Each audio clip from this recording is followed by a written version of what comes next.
Hey, shalom, shalom, shalom, shabbat, shalom, everybody.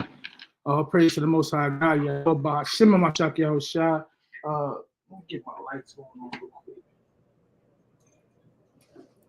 Shalom, shalom, 2 times family. What's going on?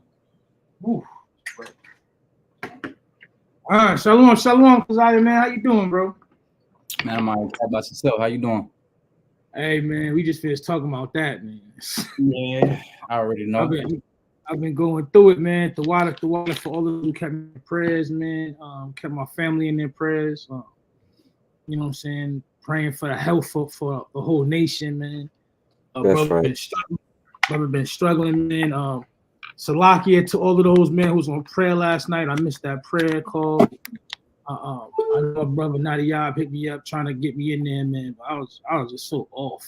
Like I was just so out of it. And that's the time when you need prayer, tell you the truth. So I thank the Most High God for my brothers, man, because even if I'm not there, I know I'm on their thoughts, man. I'm on in their heart, man. So I appreciate that. Just y'all doing the work. You know what I'm saying? Y'all doing the work is enough. You know what I'm saying? For me. That's like y'all are extensions of me. You know what I'm saying? Like I'm extensions of y'all because we family, we one body. So I appreciate you brothers putting in the work, man. I appreciate the brother Keziah coming here to teach this lesson this morning. I appreciate the brother Yahweh, man, jumping on the class, man, to read. You know what I'm saying? Even though we can't see the brother's face, I need my glasses. Goodness gracious. That old man. I can't really see, like I can't see your face, but hey, man, but hold on. Before I even go get my glasses, man, let's give all honor, glory, and praise to Yahweh, Bahashem, Mashiach, Yahweh Shai, man. Let's give honor and glory to the Most High God, the name of His Son and Savior, Mashiach Shai. Y'all say something for me. Hey, it's the Shabbat, man. All praise to the Most High that we made it through to see another Shabbat, man. Hey, that brother Keziah was letting loose on the trumpet last night on the prayer call. Man, through the Spirit, all praise the Spirit. Hey, Cap, real quick before we start, man, let's get Colossians 3:17. Keep everything in retrospective. Why we doing this? Okay. This is the book of Colossians, chapter 3 and verse 17. And whatsoever ye do in word or deed, do all in the name of Hamashiach Yahushua, giving thanks to God. Salakia. I need to silence that. I'm going to start it again. This is Colossians chapter 3 and verse 17. And whatsoever ye do in word or deed, do all in the name of Yahushua, Hamashiach, or Hamashiach Yahushua, giving thanks to God and the Father by Him. So everything we doing, we keeping in the forefront of our mind. We doing this for the Most High. Period. In the name of the Son. So no vainglory or nothing like that, man. We give all praises, honor, and glory to the Most High, man. Let Him bring His word out. Let somebody get edified. Y'all have mercy on me too. It's my first class. I'm more of a fighter with the word. You know what I'm saying? So we're gonna see how this teaching thing go. But all praises, we're gonna let the Spirit run. Go from now. Hey, before you get started, man, I want to thank everybody, man, who supported the groundbreaking school groundbreaking in North Carolina in Greensboro. If you was there, y'all already know we had a mighty time, man. If you wasn't there, I appreciate your support. From sharing videos, sharing pictures, to donations, whatever it is that y'all did to support, even talking about it. You know what I'm saying? I appreciate that, man. We really do. We appreciate it. Like I said, we one body, Keziah, man. We one body, we one family. You know what I'm saying? And you know what I'm saying? The uplifting, like you said, we doing this for Hamashiach Yahushua. We doing this for our nation's sake, man. So we just appreciate everybody who was in the building, man. We had many different camps show up. I know y'all seen the pictures online. If y'all didn't, man, I got some more still I ain't post. But man, we had a joyous occasion. We had a great time. I know my brothers in Cali wish they could have made it. I know Keziah wish he could have made it. You know what I'm saying? Most High willing, this won't be the end. We'll have another opening in Cali. We have something going on in Alabama soon. You know what I'm saying? Right. And Texas and Chicago and Ohio. Hopefully, we'll be able to spread out, man, and continue doing this work for the Most High God, man. So we appreciate every last one of y'all. Real quick before we get into it, because we haven't done this in a while, I ain't even gonna take you long, but I wanna thank my brother Boaz, Sister Alka, man, Casadia, Sister Joanne Gilchrist. You know what I'm saying? Shalom, shalom, shalom to the officer Knock, Judith. Keziah helpmate, shalom, shalom, Princess Abaya, Shar Shabbat, man, Judah, Shaquat Judah, I should say, Captain Judah, the voice, Abaya with a J, shalom, Abaya the humble, Anthony Brewington, Sister L, let's see, Carla Taylor, my niece Ryan, shalom, shalom, Brown, brother Brown was in the building, Adawan Yahya, without, and anybody else is going to come into the building a little later. Shar Shabbat Shalom, man. The title of the class is called what, Keziah? Don't let that age-old demon in. Don't let that age-old demon in. All right, let's get to it. All right, too easy. All right, so that being said, man, we got to keep in mind that, you know, we don't want Satan's crafty as ever, right? That's his job. He's super strong.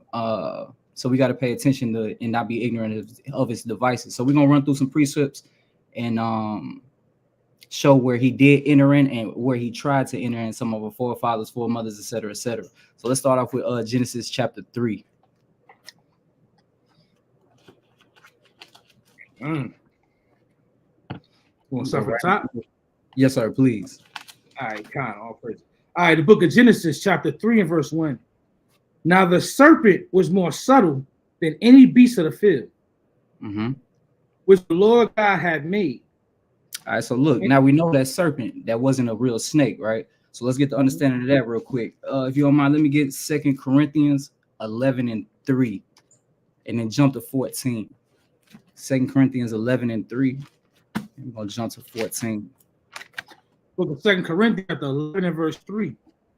But I fear, lest by any means, as the serpent beguiled Eve through his subtlety, so your mind should be corrupted from the simplicity that is in Christ.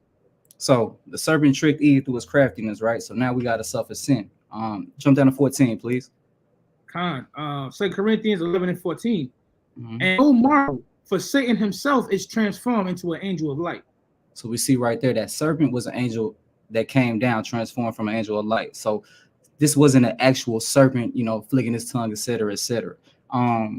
Even if an angel does come down and speak to us, certain things we got to do. We was given a template already on how to move and what not to do. Let me get Galatians 1 and 8, please. Book of Galatians, chapter 1 and verse 8. But though we or an angel from heaven preach any other gospel unto you, then that which we have preached unto you, let him be accursed. Simple. It don't matter who it is. It's an angel. He talking that, man. We got to throw that out because it's trash. So if it's not according to the gospel, we ain't dealing with it, angel or not. Same thing with Peter in that vision. He thought, you know, he was trying to tell him something different, but he wasn't. But I digress. Now, with that being said, proving that serpent. Say, man, if you ain't as the oracles, man, there's no light in you. Say that. You did say that. Now let's prove too that the that angel are men. All right, let's get 2 Ezra chapter 1 and 4. Start at 39. Let's see. Yeah, start at 39. 2 Ezra chapter 1 and verse 39. Unto whom I will give for leaders Abraham, Isaac, and Jacob, Oseas, Amos, Micah, Joel, Obadiah, Jonas, Nahum, Habakkuk, Sophonias, Aggeus, Zachary, Malachi, which is also called angel. Right. These are all men called what? Angels of the Lord, right? So the Most High, you know, are proving this is angels are men. Now let's double back to that Genesis chapter 3. We're gonna run down real quick. Hey, you can give up, you can come up, right, Yahweh? And Genesis 3, and we want to go to? Yes, sir. All right, con. Genesis chapter 3 and verse 2. And the woman said unto the serpent, we may eat of the fruit of the trees of the garden. But of the fruit of the tree which is in the midst of the garden, God hath said, ye shall not eat of it, neither shall you touch it, lest die. The Most High told us don't do this in Genesis chapter 2, verse 17. He said, hey, look, he laid the template out. Hey, don't do this, period. That's a commandment. So we already got that, right? So here comes Satan. Go ahead with verse 4. Con, Genesis 3 and 4. Mm-hmm. And the serpent said unto the woman, ye shall not surely die. Now here go these lies, right? Just a second ago, he said we can't eat it. So now, Satan with his craftiness, he going right directly against the Most High. Eve tried to stand tall and use the scriptures, but this serpent is crafty. Go ahead with verse 5. Genesis 3 and 5. For God doth know that in the day ye eat thereof, then your eyes shall be open, and ye shall be as gods, knowing good and evil. All right, so look, real quick, that sin is idolatry. Real quick, Cap, Yahweh, if you can give me Wisdom of Solomon, chapter 14 and verse 27. So he already lying to her, showing her, hey, look, if you eat of this, you ain't gonna die, X, Y, Z. But we know the Most High said something contrary to that. Run that, please.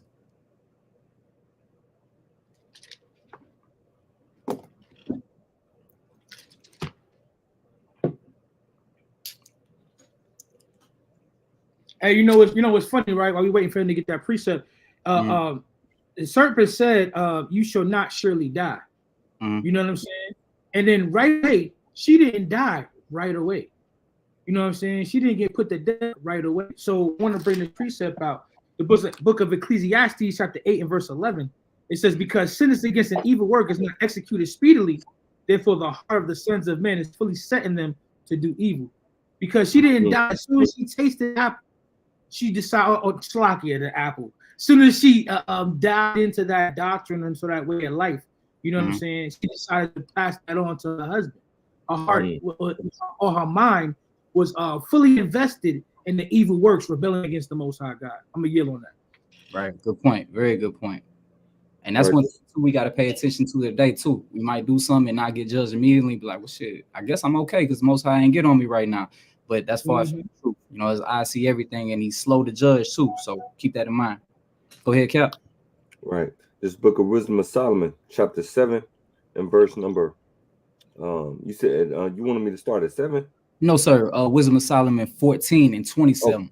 14 is 27. It's like my bad. Nah, this you good. Book of Wisdom of Solomon, chapter 14, verse 27. For the worshiping of idols, not to be named, is the beginning. Is the beginning. Go ahead. The cause and the end of all evil. So this was the first sin right here. The beginning of sin was idol worship. So this is what Eve was doing. She was bringing to her husband. Let's double back to Genesis chapter 3 and read verse 5 again.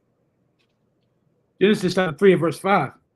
For God doth know that in the day ye eat thereof, your eyes shall be open, and ye shall be as gods, knowing good and evil.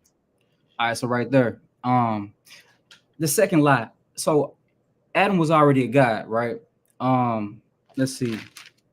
The previous chapter in chapter 2, 19 and 20. He was given dominion over the fowls, the air, everything. Name this, do this, etc. So he was already a god. Now here comes Satan talking to Eve. Hey, look, if you eat this, then you can be equal to your husband, or you can be of godlike status as well. Kind of like what they teach in the world today with other doctrines too, like Egyptology, the woman worship, with the the woman comes over the man, she brings life, things like that. So I'm led to believe this was one of those doctrines, amongst others, but this is what I'm led to believe. Go down to verse 6, please. Hey, real quick, shooter, see the shooter. That was second. That was second Esdras chapter 1 and verse 39. We read in second Esdras. All right. So what do you want? Genesis what? Back 3? To Genesis. Yeah, 3 and 6. We're gonna pick up at verse 6. All right, con. Book of Genesis chapter 3 and verse 6. And when the woman saw that the tree was good for food, and that it was pleasant to the eyes, and a tree to be Slucky. I'm just saying, here comes that lust. It's pleasant to the eyes, right? So she looking like, damn, man, this shit do look good. Excuse my language. Go ahead.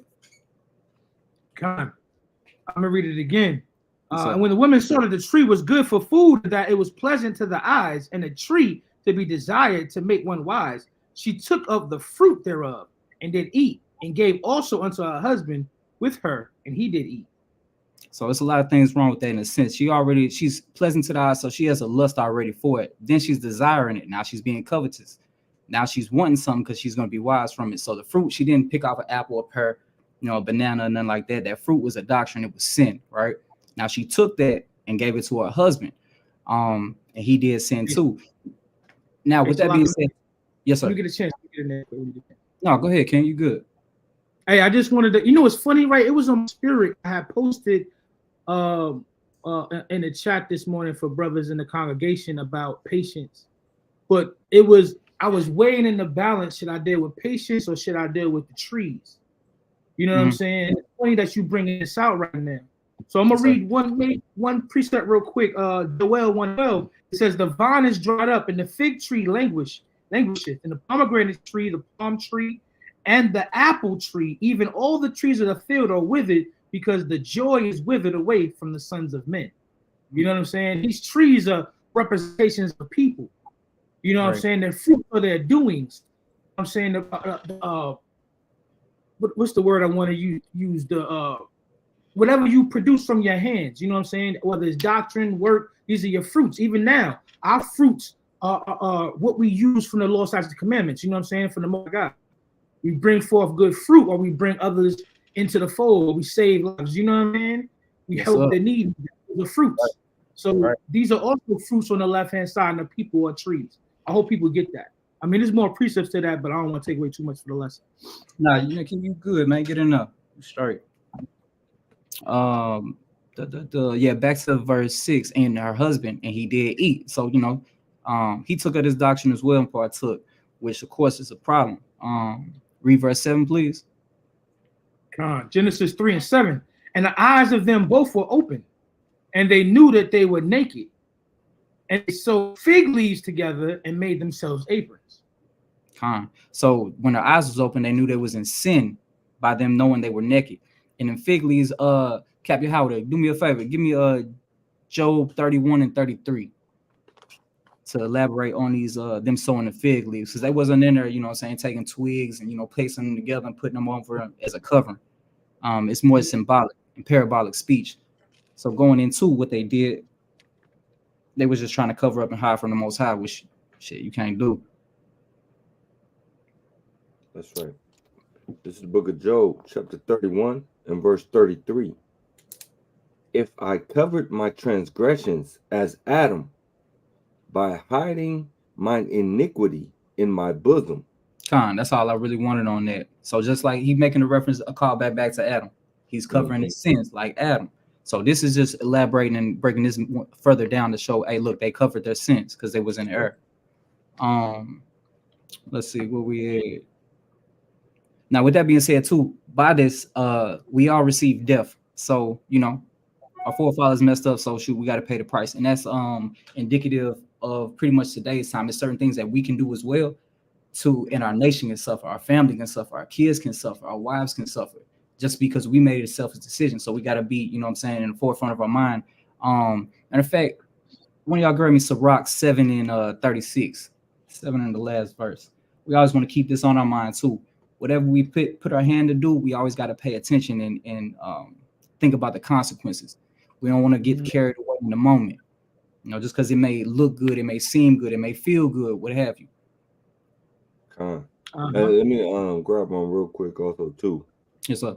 Sirach, chapter 25, and I want to get verse 24. It says, "Of the woman came the beginning of sin, and through her we all die." Right, and that's just going back to what you were saying about that idol worship, her listening to that snake, in the garden, right? her coveting after, her lusting after, what this person was saying to her, her desiring what this person was saying to her, and really her desiring, you made a good point about her desire to do or to go after these other doctrines or to be like her husband, so to speak. And the reason why I say like her husband is because we see later on when she's cursed. What is the curse for the woman? The curse for the woman is that, in fact, let me just read it, because a lot of people, they read this and they really don't understand, what it's saying. But this is the book of Genesis, chapter 3, verse 16. Unto the woman he said, I will greatly multiply thy sorrow and thy conception. In sorrow thou shalt bring forth children, and thy desire shall be to thy husband, and he shall rule over thee. So a lot of times people hear that and like, okay, yeah, the woman is going to desire, or her desire is going to be unto her husband, right? Like she's going to want her husband, but her husband's going to rule over her. That's not really, I mean, how is that a curse for the woman to want her husband? You got to think about that. Right. What would be, why would the Most High make that a curse for the woman to want her husband? What that scripture is actually saying, that she would want to be over her husband, right? Her desire is going to want to be the head. Her desire is going to want to take charge. And so even today, when we look at, a lot of the relationships, and we hear the slogans, or we hear the sayings, happy wife, happy life, and the woman, they had the new saying that came out, was that back in the 50s, the woman wears the pants, and the whole strong woman, thing that came out back in the 60s. Women are strong and women are powerful. Right. This, that, and the third. Not really understanding that the power of the woman really lies in her submission, because the curse is for her to want to take control. The curse is for her to want to be in charge. So the real power of the woman is in her submission. And people don't understand that. And I'm going to say this last point, and then I'm going to digress. I have some pictures downstairs in my living room, and one, it says the strength of the woman. And the woman, she's sitting on top of the world, but she's really, she's got like a robe wrapped around her, and she's got a, like, I don't want to say her head bent down, but she's really in a posture of like submission, right? She's beautiful, right? And she's in a posture of being submissive. And then it says the strength of the man, and then you got the man, and he's holding up the world. He got the world on his back. But anyway, my whole point is that the strength of the woman is really in her submission. And that curse, that beginning of sin, right, where it said that through her we all die. That curse is that she lusted after what she was looking at these other nations doing, right? She lusted after that power. Right? But I'm going to yield on that. Hey, let me get in real quick, cause I was listening, right, and I have a small I don't want to be contentious. I have a small thing that I want to say, right? Yeah, no in problem. that verse, right? You if you pay attention, because what Yahweh is talking about is the Most High is reestablishing order for the woman. Mm-hmm. If you want to say a curse, you can say, the pain from childbirth, but really the man is getting the curse here. If you look at it, right? If you look at it, 16 says, unto the woman he said, I will greatly multiply thy sorrow and thy conception sorrow. Thou shalt bring forth children. Thy desire shall be to thy husband, and he shall rule over thee. And unto Adam he said, because thou hast hearkened unto the voice of thy wife, eaten of the tree which I command thee, saying, thou shalt not eat of it. Cursed is the ground for thy sake. You know what I'm saying? So the Most High God is establishing order with the woman. Mm-hmm. But because the man is supposed to be the God in authority, because he chose to listen to the woman, he gets cursed. Right. You see what I'm saying? You feel what I'm saying, Howard? Like, I you know what I'm saying? The man is supposed to be in a certain position. I don't want too much away from you. I just want to read something real quick. Hey, Cap, you good? Run with it. You good? Yo, I start getting in the spirit, man. I start feeling better, man. My headache start going away. Everything starts moving differently. All right, the book of Sirach, chapter 2, and I want to read verse 7. It says, "Pride is hateful before God and man, and by both does one commit iniquity, because of unrighteous dealings, injuries and riches got by deceit. The kingdom is translated from one people to another." Yo, because you trying to use deceit, because you unrighteous dealings, men and women, because we disagreeing or disobeying or rebelling against the Most High God. You know what I'm saying? The kingdom gets translated from one to another. When we allow that old demon to come in, that spirit to attach themselves unto us, you know what I'm saying? The power we have, being a prince of the power of the Most High God, you know what I'm saying? We start losing more and more of that power. Right. I'm gonna yield on that. No, I completely agree. Them all good points. I completely agree. But he cursed all three of them. They didn't want to listen. The snake, you know, to my the man and the woman. Yeah, we want to disobey God. He got something for us. And that's still applicable to modern day times. Don't think you're getting away, and myself included. I ain't nobody special. Oh yeah, run that Sirach 7:36, Cap. If somebody got it. If not, Sirach chapter 7, verse 36. So ever thou takest in hand, remember the end, and thou shalt never do amiss. So that's clutch. Anything you do, make sure you pay attention to the end result. How they always try to tell you in the world, think 10 steps ahead. Think about the things that way with the Most High. Like, man, if I do this, how's the Most High gonna look at this? Is this pleasing to him? Is it not? Can I get judged? Can this put my family in a bind, etc.? Because anything can happen. So we always want to keep that on the forefront of our mind. When we pay attention to what we do, because it could lead us into destruction, could lead us into a reprobate mind. It could, it just might put us in a bad position altogether. But I yield dropping that. Hit that Romans 5:14. And this is going back, this is still in correlation with the devil going in, and these are repercussions that happen from that.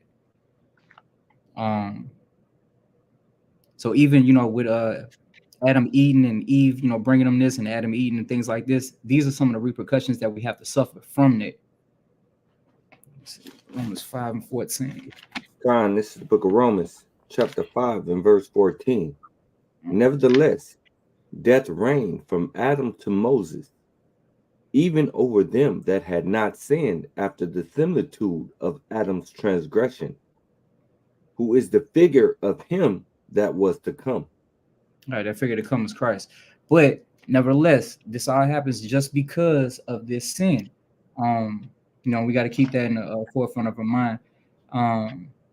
And the Most High made him like this too, because one could say, why did the Most High make him, or how did the Most High make Adam and then know he wasn't going to sin or whatever? The Most High played a perfect chess game, because his plan the whole time was to move Christ, right? So he slid that piece over. So just to make that make sense, let's go to Romans 8:20.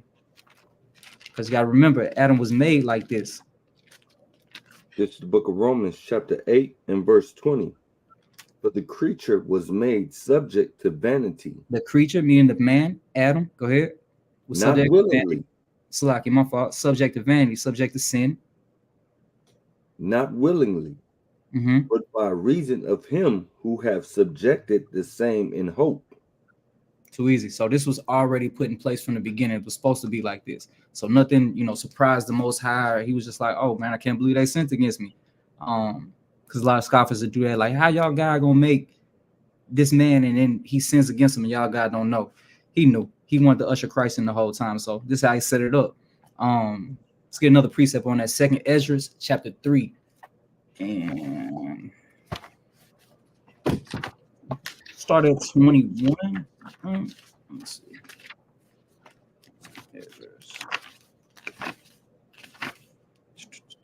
Yeah, verse 21. All right, I got it. The book of 2nd Ezra, chapter 10, verse 21. For the first Adam, being a wicked heart, transgressed and was overcome, and so be all they that are born of him. So that's just another precept just to further that. Adam, had a wicked heart, as we all do. The heart is wicked above all things, right? So we got to purge these ways out, and how we do that with the scriptures, with the laws, taking heed. Let's see. Let's go back to, matter of fact, get another precept on that. Stay in the same chapter and go to same book. Go to chapter 4 and verse 30. So the second Esdras, chapter 4 and verse 30. For the grain of evil seed has been sown in the heart of Adam from the beginning, Mm-hmm. and how much ungodliness hath it brought up unto this time, and how much shall it? Okay. Salaki, even when you go into that, if you look at the world, all the wickedness and evilness, like I'm down here in Alabama, I just seen some little thing on the internet, and it was in Birmingham, and 7 people died in the span of like 1 hour, like damn near in the same block of radius. It was like a dude and his pregnant girlfriend got kidnapped, killed, the mayor's cousin, a couple other people, random people, just in a random spot, wrong place, wrong time. But we see that evil is running rampant around the world. I know Cap in Atlanta and Cap in Cali, and both them places is wild too. You got a lot of sodomite spirits over there in Atlanta and Cali. I don't know, they just running wild. But that just elaborates on all the evil we see today just because of that one action. But let's see. But go ahead and finish that out, Cap. My bad. God, well, let me read verse 30 from second Esdras, chapter 4 and verse 30 from the top again. For the grain of evil seed has been sown in the heart of Adam from the beginning, and how much ungodliness has it brought up unto this time, and how much shall it yet bring forth unto the time of threshing? That's when the time the Mashiach come back. So it's gonna be a lot of evil until then. Let's go back in that week from the tear. That's what he's talking about, that threshing floor. Mm-hmm. That's that part. Let's go back to let's jump over to 1 Timothy chapter 2, and we'll read 14. 1 Timothy 2:14. It's the book of 1 Timothy chapter 2 and verse 14. And Adam was not deceived, but the woman being deceived was in the transgression. Right, so that part, Adam wasn't deceived. His sin was more so failing to observe the limits of the law and what was going on. So his sin was more presumptuous by trusting his wife and listening to her. Because I guess, he would be like, well, shoot, my wife isn't going to try to, lead me astray or do anything. When I guess I don't want to say lead astray, but do anything to hurt me. So he should have examined that a little bit better. And then at the end of the day, he listened to her. So now, we're in this position. Hey, you listen, you rather obey God rather than man, right? Most High God give you an order and you go listen to your wife, you just put your wife as a God over you. Your wife's word is more important than the Most High God. And it got to be his wife. It could be anybody. Sometimes your children. You know what I'm saying? You can do something for your children and disregard what the Most High God says. You put your children as in the seat of the Most High God. Right.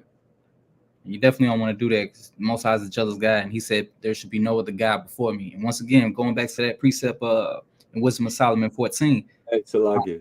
Let me read this next verse real quick. I had said one time, this was months ago, that for women, as far as, when they giving birth, nowadays we got all these medicines to numb the pain, and, they having the babies without having to feel that pain of bringing that child into the world, right? And I said, hey, you guys are trying to subvert the judgment that the Most High put on you by doing it. You're trying to get away from that judgment. Watch this, verse 15. Notwithstanding, she shall be saved in childbearing, right? That childbearing, what did the Most High say as far as what was going to happen with bringing forth that seed? Let me read Genesis 3 again real quick. This is Genesis 3 and 16. Unto the woman he said, I will greatly multiply thy sorrow and thy conception. In sorrow thou shalt bring forth children. Right? That's that childbearing. 1 Timothy 2 and 15. Notwithstanding, she shall be saved in childbearing if they continue in faith and charity and holiness with sobriety. Right? So you also have to continue, of course, in keeping the law, keeping the commandments of the Most High God. Right? But I just want to point that out real quick. And you just can't have kids. You can't just have kids and just pop out kids and many different baby daddies, and you think you're gonna be good. You know what I'm saying? I'm glad I added that at the end of that. It says continue if they continue in the faith. Right. Yeah, that's important. Yeah, that's a good point. Good point. Just to give a little on that too. Like some women too, they go through them births straight up, no epidural, nothing like that. Like both my babies, that's how they was born too. So shout out to my old lady, give her props real quick. That's what the Most High told me to do. The Most High. All praises. But that's a good point too, though. You gotta continue in the faith, and that's with all of us. Even though it is focusing on women right there, it's all of us. If we don't continue in the faith, sobriety, and charity, and you might as well hang it up. But now keeping everything encompassing all that into, don't let that age-old demon in, because you see where he got in and he won that battle. See what I'm saying? So we always want to keep, a diligent eye. And now I think about that. Cap got it on his name, 1 Peter 5:8. Read that precept real quick, Cap, if you don't mind. Cap, you're how we're going to double over to Job chapter 2. Get another example of this. The book of 1 Peter chapter 5 and verse 8. Be sober, be vigilant, because your adversary the devil, as a roaring lion, walketh about seeking whom he may devour. Simple. He want to see who he can destroy. So you got to keep rule over your spirit. You got to keep a sober spirit, a sober mind. Have control over yourself. Don't get too caught up in the world, man, at all. Even though some things, sin, you got to think about it. Sin feel good. If it didn't feel good, would we do it? Like that's why that's the catch-22. If it was just like, this don't really feel good, I'm not finna do it. But that's just, we got to stay diligent. Like, man, it do look good, it feel good, it seem good, but it tastes good. All of it. It's going to ultimately get us put to death. Uh-huh. You had something on that though, Cap? I'll run. Nah, I was just reiterating what you were saying, man. I used to always say that sin is like the best tasting wine, the best tasting drink you could ever have. Right. It's better than that. It's better than that great Kool-Aid. It's better than that hot. That cold drink on a summer's day. It's a hot summer day, man. It's better than all of that. It tastes so good to your palate. You know what I'm saying? Because there's a sin in us because of our flesh. You know what I'm saying? We attune to that. We attune to that flavor and that taste. You know what I'm saying? Righteousness is actually going against the flesh. It adheres more to the spirit. You know what I'm saying? So when we dealing with the flesh, sometimes, man, you don't like the taste of medicine. You know what I'm saying? You don't like the taste of water sometimes. It's too plain for you. It's bitter. Sometimes you want something a little bit more tastier. And that's where sin comes in right there. Yo, I'm right here. You know what I'm saying? I got cherries on the bottle. I got cherries, right. whatever it is that's appealing to you, and I got it. Right. And you gotta think about it with these doors, man. It's like it's never like a hotel. Satan's just trying to figure out what door he can go into. Like you got to be on guard with all this. It's just like, man, if you got a hateful spirit on you, and all these are spirits. I don't necessarily feel like I don't charge it to nobody's heart, because I understand these demons do work and they tough and they crafty. As we're gonna show a little bit later. But I digress. Captain Howard, if you can pull Job 2, and we're gonna start at verse 4. Show another example where Satan enters in.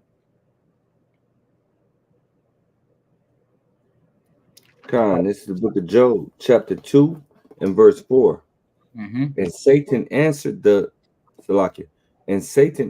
Yahweh and said, skin for skin, yea, all that man hath will he give for his life. But put forth thine hand now, and touch his bone and his flesh, and he will curse thee to thy face. Here come his crafty ass again. He over here like, yo, Most High, look how he even talking to him. Like, look, if you let me do this, I bet you this man gonna curse you to his face or to your face. So it's almost like a challenge with the Most High. Like, that's bold. Like, how dare you challenge the Most High? But jump down to verse 9 and let's see what happened with that. Then said his wife unto him, dost thou still retain thine integrity? Curse God and die. Where'd she get this from? Go back up to verse 5. Verse 5. But put forth thine hand now, and touch his bone and flesh, and he will curse thee to thy face.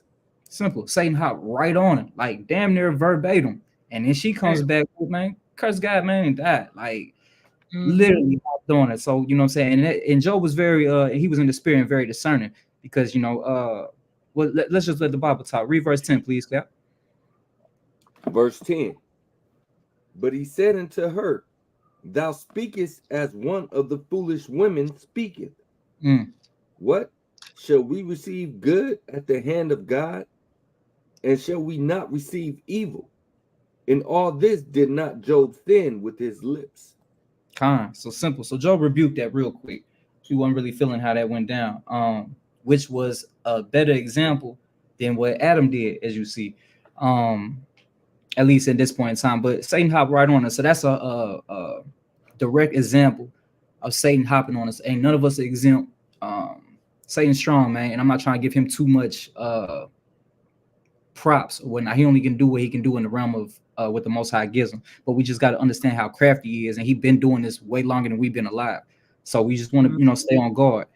Cap, if you don't mind, that's a major point that you brought up, man. I don't think I ever really looked at it like that. It says in verse 5, it says, put forth thy hand now and touch his bone and his flesh. You know what I'm saying? Touch his family, touch the things that he loves, the things that is connected to him, because that's the easy access to get to a man of the Lord. You know what I'm saying? Those he loved, those he cared for, those who's around him. You know what I'm saying? That's a great point. Age-old tactic.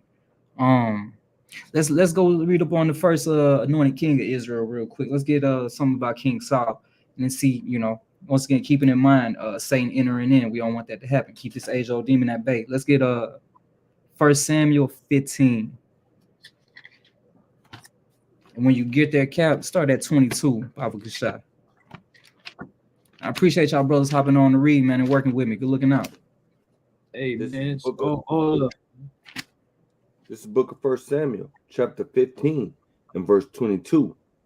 And Samuel said, Have Yahweh as great delight in burnt offerings and sacrifices, as in obeying the voice of Yahweh? Behold, to obey is better than sacrifice, and to hearken the fat of rams. Keep reading. For rebellion is as the sin of witchcraft, and stubbornness is as iniquity and idolatry. Because thou hast rejected the word of Yahweh, he hath also rejected thee from being king. Man, simple. So just a little backdrop on this story, man. Saul, he was out of pocket. Mosai told him to do something. He told him to go destroy this, utterly kill everything. So I ain't want to listen. He got there. He got the, you know what I'm saying, them big eyes like Eve did. He started lusting. He started seeing all this, like, man, look at all these goats and all this gold. And maybe if I kill this and I'll take this. And he started trimming his ways and, to feed his own lust. And that was the beginning of the end for the mighty king. So with that being said, the same thing is applicable. Don't take any shortcuts. If the Most High tells us to do something, do it. Don't try to figure out a way to get around it or anything else. It's simple as that. The commandments aren't hard and they're not grievous. And it ultimately brings us to life. Jump over a chapter and go to verse 14, please. And we're going to show pretty much what happens when you don't listen to the Most High.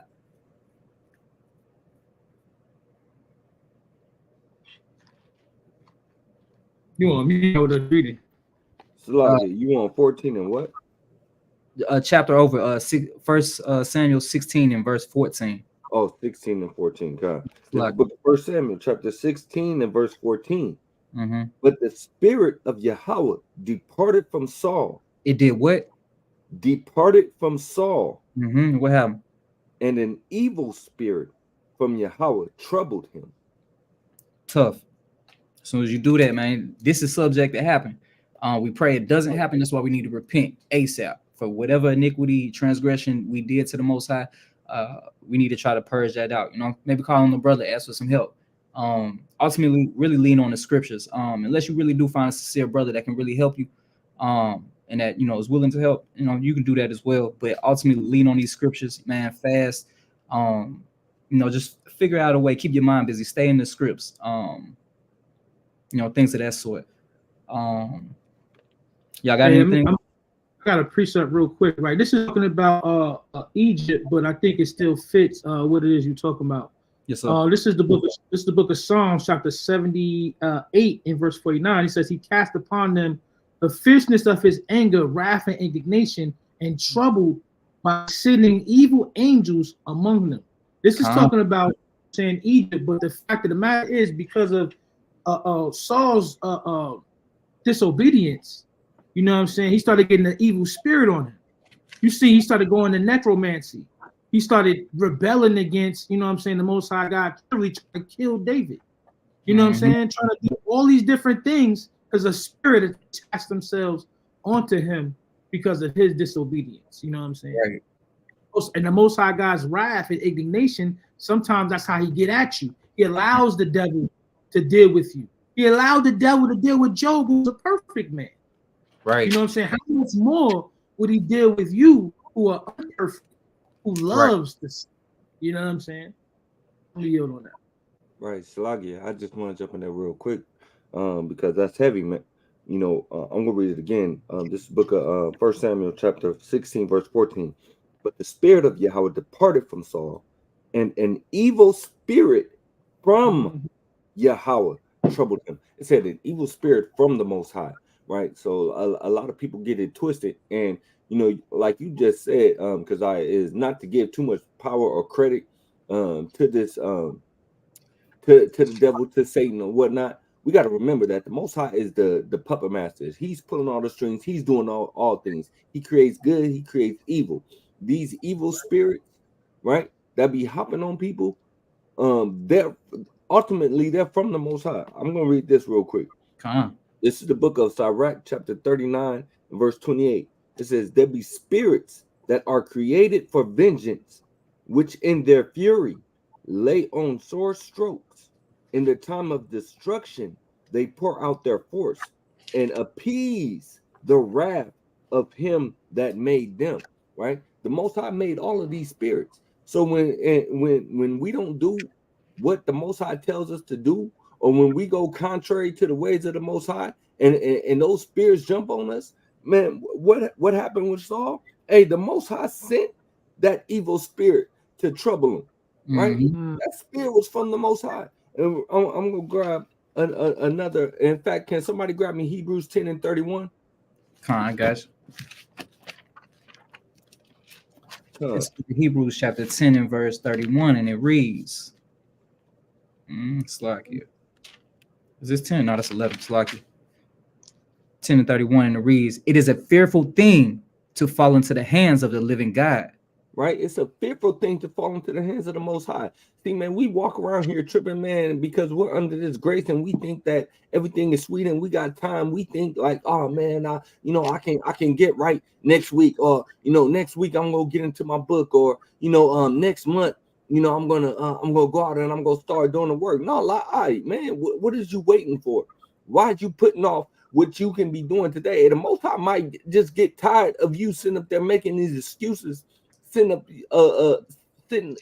watching you do everything that you want to do before you come back and serve the Most High God. Right? It's a fearful thing to fall into the hands of the Most High, but people don't really have that fear of the Most High God. And I say this all the time when I'm talking to someone and I tell them about keeping the commandments, and they be like, yeah, I love God and I fear God, but I just need some time. You really don't fear the Most High then, because if you really fear, if the Most High was Captain Aharon brought out this precept earlier, saying because judgment is delayed, the heart of man is set to do evil, set to do wickedly. Because now judgment, because the Most High ain't striking people down, because the Most High ain't just smoting people right then and there. We think that we got time and we can bounce back and we can do it. No, you really don't have that fear, because you're not seeing these judgments come down. Right? I'm gonna grab this last precept here real quick. Just still dealing with the spirits. This is the book of 1 Kings chapter 22 and verse 19. And he said, hear thou therefore the word of Yahweh.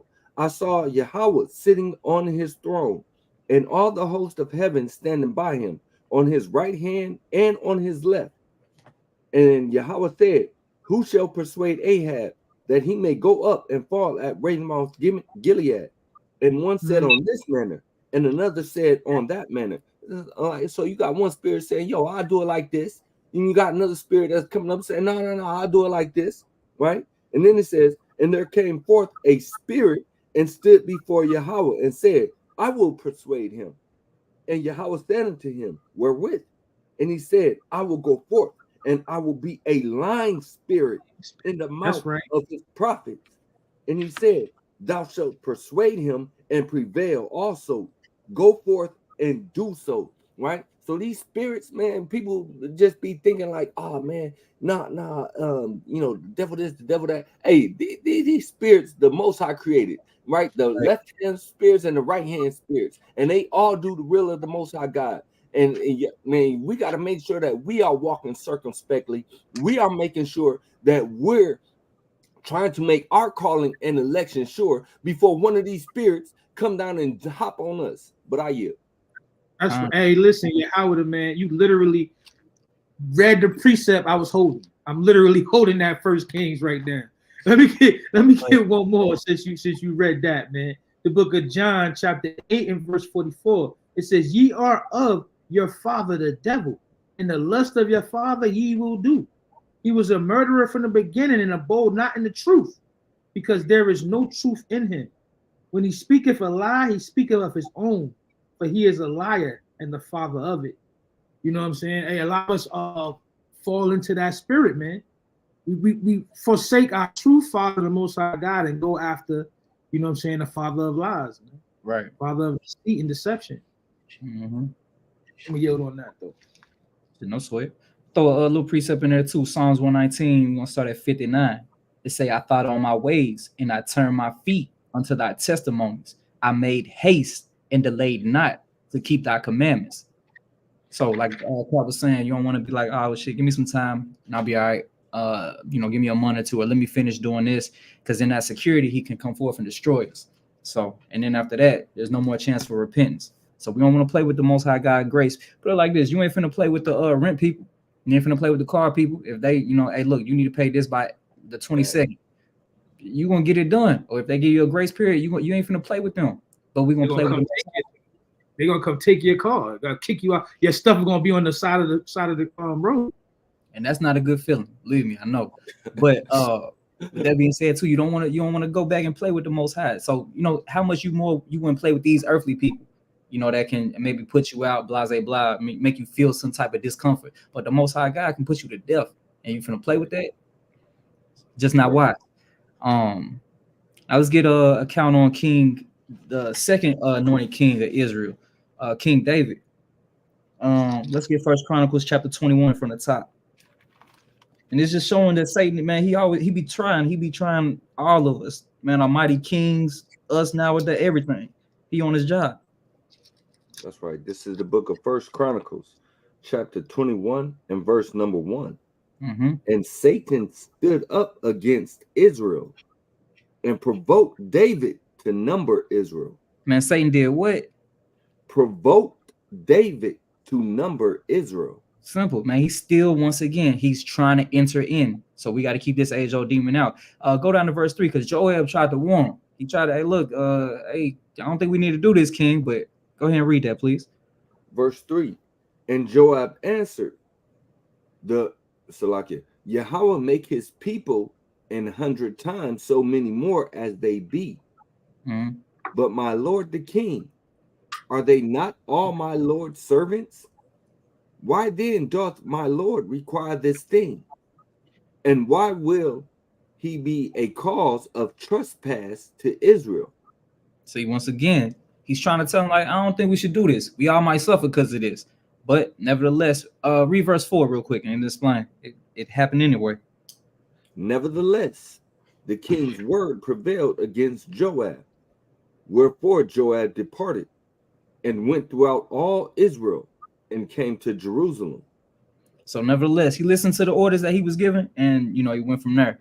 He did try to, speak up, but this was a man that was over him, and ultimately it was supposed to happen like this, and it happened. Now we're gonna go to verse 7 and read down to 15, and this keep in mind too. Think on these things, because anything you do, other people can suffer for, and you don't want that. Whether it be your children, your parents, yourself. At the end of the day, well, I don't want to say yourself because that's not others, but just other people around you. Our nation, we can be put into dire straits because of certain sins. Jeremiah was righteous, still went into slavery. Ezekiel, righteous, slavery. Daniel, righteous, slavery. So it's a team thing. But let's hit verse 7, please. Verse 7. And God was displeased with this thing. God was Therefore, what? he smote Israel. God was displeased. Go ahead. And David said unto God, I have sinned greatly because I have done this thing. But now I beseech thee, do away the iniquity of thy servant, for I have done very foolishly. And Yahweh spake unto Gad, David's seer, saying, Go and tell David, saying, Thus saith Yahweh, I offer thee 3 things. Choose thee one of them, that I may do it unto thee. So Gad came to David and said unto him, Thus saith Yahweh, choose thee either 3 years famine, or 3 months to be destroyed before thy foes, while that the sword of thine enemies overtake thee, or else 3 days the sword of Yahweh, even the pestilence in the land, and the angel of Yahweh destroying throughout all the coasts of Israel. Now therefore advise thyself what word I shall bring again to him that sent me. And David said unto Gad, I am in great strait. Let me fall now into the hand of Yahweh, for very great are his mercies. So he knew if he fell into the hands of the Most High, he knew it was a chance that the Most High may forgive him, versus falling into the hands of somebody else, or the men, because they was going to kill him. Go ahead. But let me not fall into the hand of man. So Yahweh sent pestilence upon Israel, and there fell of Israel 70,000 men. Read that verse again. So Yahweh sent pestilence upon Israel, and there fell of Israel 70,000 men. 70,000 men had to pay the price because King David wanted to number Israel. Now, definitely, not trying to speak ill of our king, but when we do, or one of our kings, but when we do things like this, we all can suffer. So we want to keep in mind, if I go off, man, this can have a great impact. It's a ripple effect. We're not an island. So with that being said, anything that I do can affect others. But I yield on that. And let's see. And hit 15 real quick, Cap. And then Cap, Aaron, do me a favor and get Psalms 51. Start at verse 10 when we get there. Verse 15. And God sent an angel unto Jerusalem to destroy it.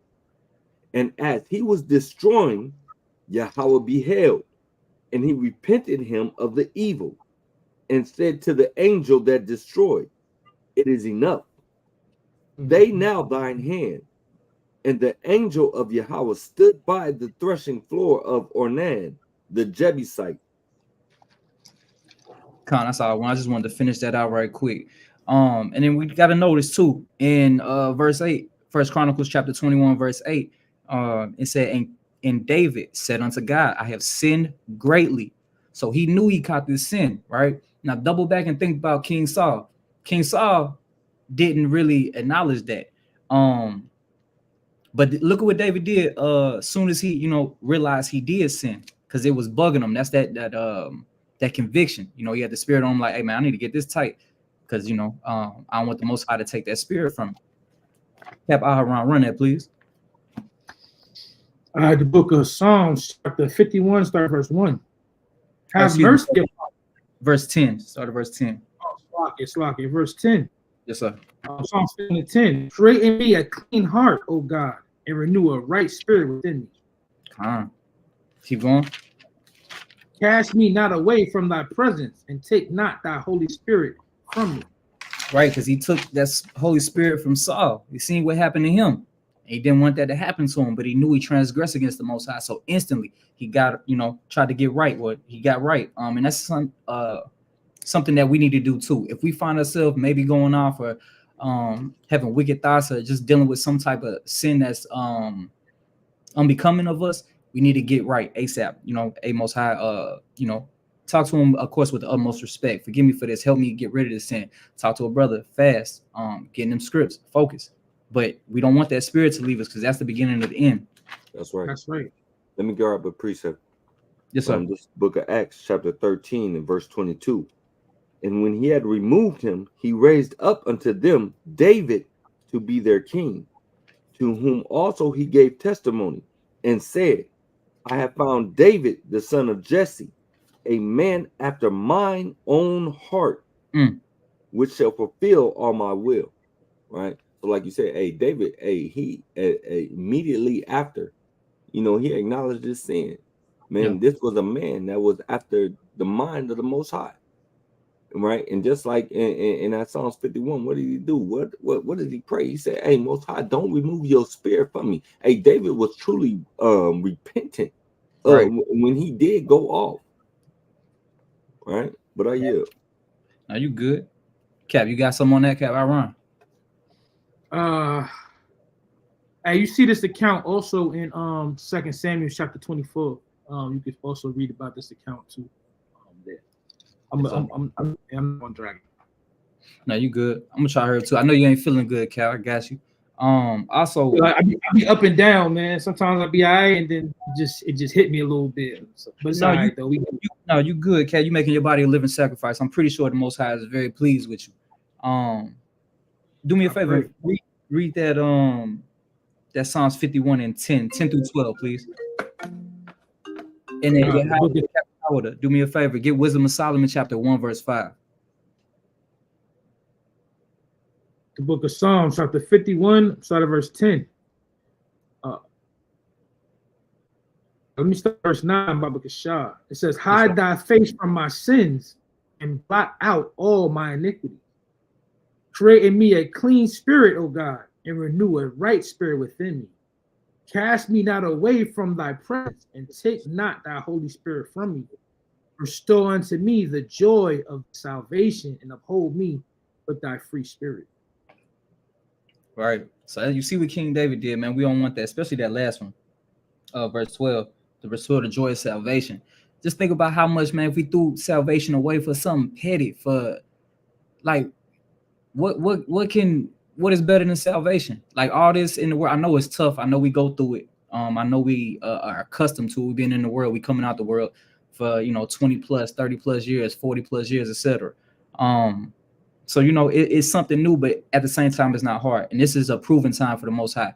For us to the Most High. Just like I'm saying, a friend, you don't want no sometime your ass friend. You want somebody, if you got a question mark, you really don't want to buy you. Same thing with the Most High. So He gonna prove us.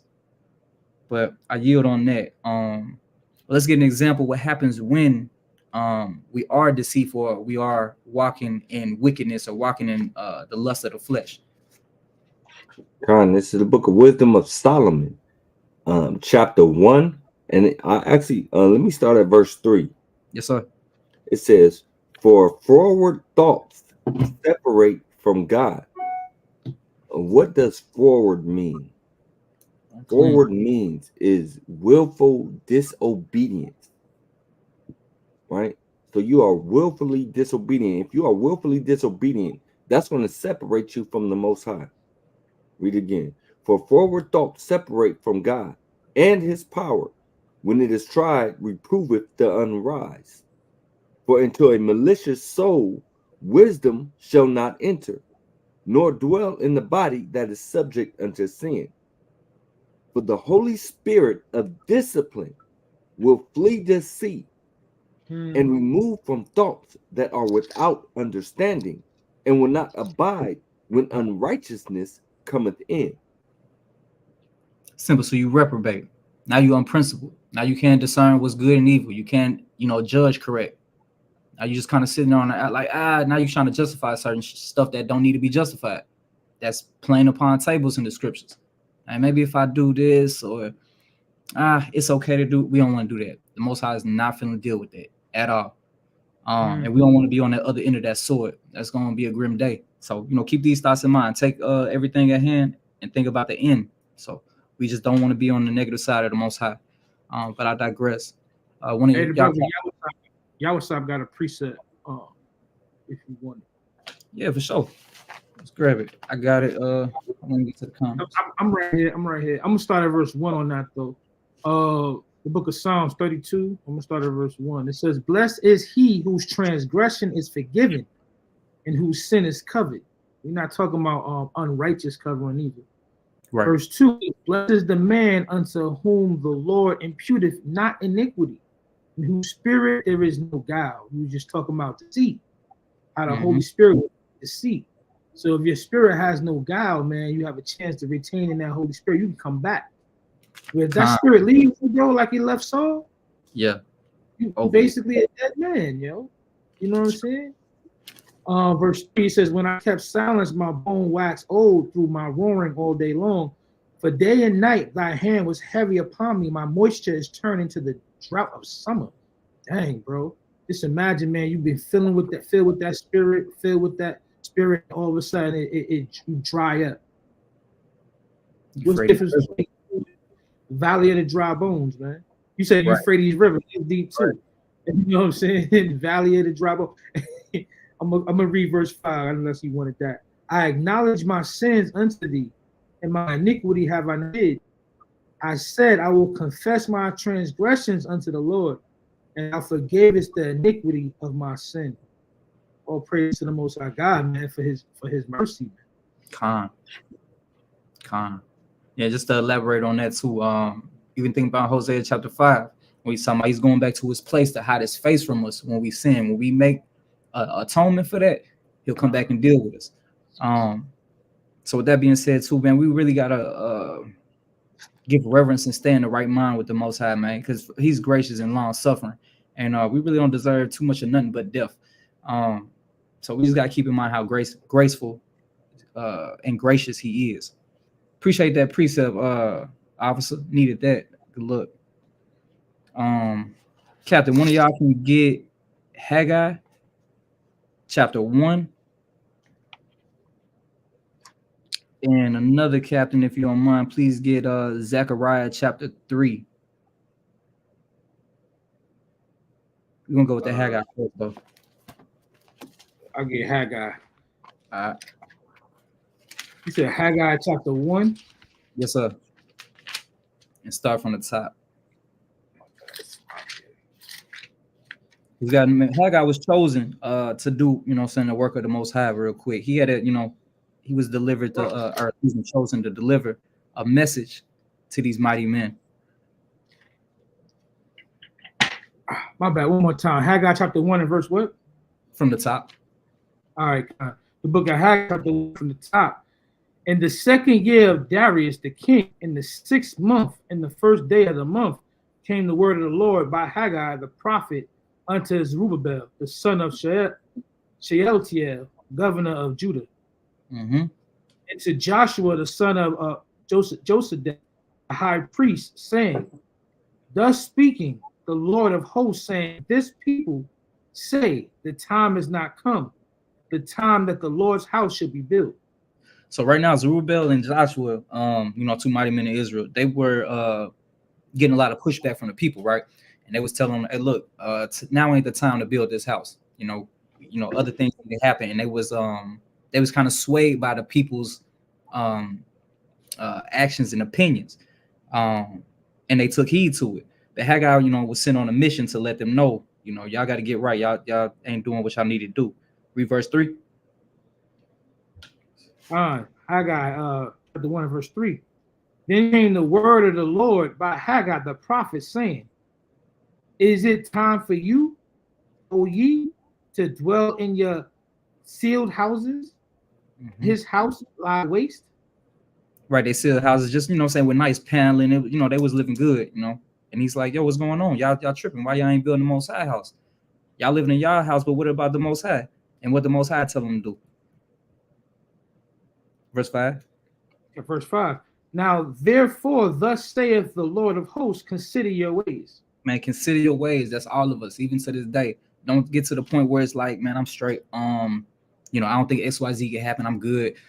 This ain't the devil ain't finna attack me. This and this. The Most High say, consider your ways. Even when you all way in the spirit, always consider your ways. Is something we could always be doing better. Verse 6.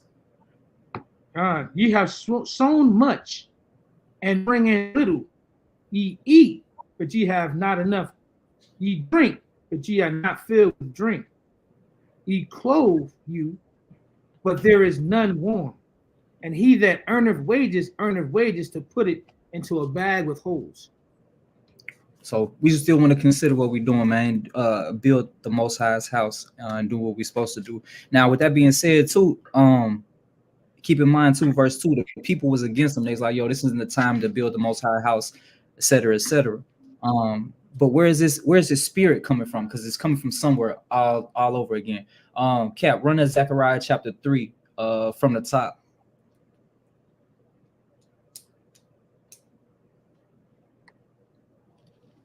You muted if you're speaking. If not, I'll get it. Oh, Salakia. This is Zechariah chapter 3 from the top. And he showed me Joshua, the high priest, standing before the angel of Yahweh, and Satan standing at his right hand to resist Who was right him. there at his right hand? Satan standing at his right hand to resist him. Here you go again. All right, read verse 2, please. And Yahweh said unto Satan, Yahweh rebuke thee, O Satan. Even Yahweh that hath chosen Jerusalem rebuke thee. Is not this a brand plucked out of the fire? That's just a very poetic way of saying he's chosen. Go ahead, please. Now Joshua was clothed with filthy garments and stood before the angel. And he answered and spake unto those that stood before him, saying, Take away the filthy garments from him. And unto him he said, Behold, I have caused thine iniquity to pass from thee. Read that part again. And unto him he said, Behold, I have caused thine iniquity to pass from thee, and I will clothe thee. It's like, yeah, go ahead. And I will clothe thee with change of raiment. And I said, so he swapped everything out real quick. He forgave him for his sin, and he took off them dirty clothes, that dirty raiment what he was clothed with, put on something righteous. Go ahead, verse 5, please. And I said, Let them set a fair mitre upon his head. Clean. So they set a fair mitre upon his head, and clothed him with garments. And the angel of Yahweh stood by. And the angel of Yahweh. Keep reading. It's like I said, we're gonna read down to verse 7. Yes, sir. My bad. Okay. And the angel of Yahweh protested unto Joshua, saying, Thus saith Yahweh of hosts, if thou would walk in my ways, and if thou would keep my charge, then thou shalt also judge my house, and shalt also keep my courts. And I will give thee places to walk among these that stand by. Notice that's it's always contingent on something too. If you do this, I'm gonna do this for you. So, but understand too, the point being too, verse 1, Satan was sitting there resisting him. So Satan always going to try to get in there where he can, no matter what, through the people, whatever. They hearing the people, like right now at the time to build the house. But and they kind of listen. So of course the Most High wasn't pleased with that, but we see the forgiveness the Most High gave Joshua, the high priest. Let's jump over. I'm sorry, one of y'all got something on that? You good. Okay. Let's get another example of Satan trying to enter. Let's go to the book of Luke, chapter 22. I got a few more precepts, man. We're gonna slide out. The book of Luke, chapter 22, and start at verse 31.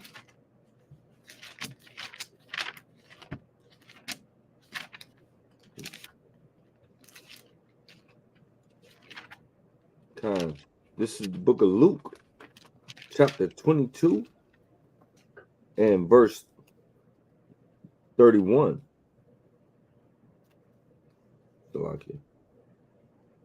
And the Lord said, Simon, Simon, behold, Satan have desired to have you, that he may sift you as wheat.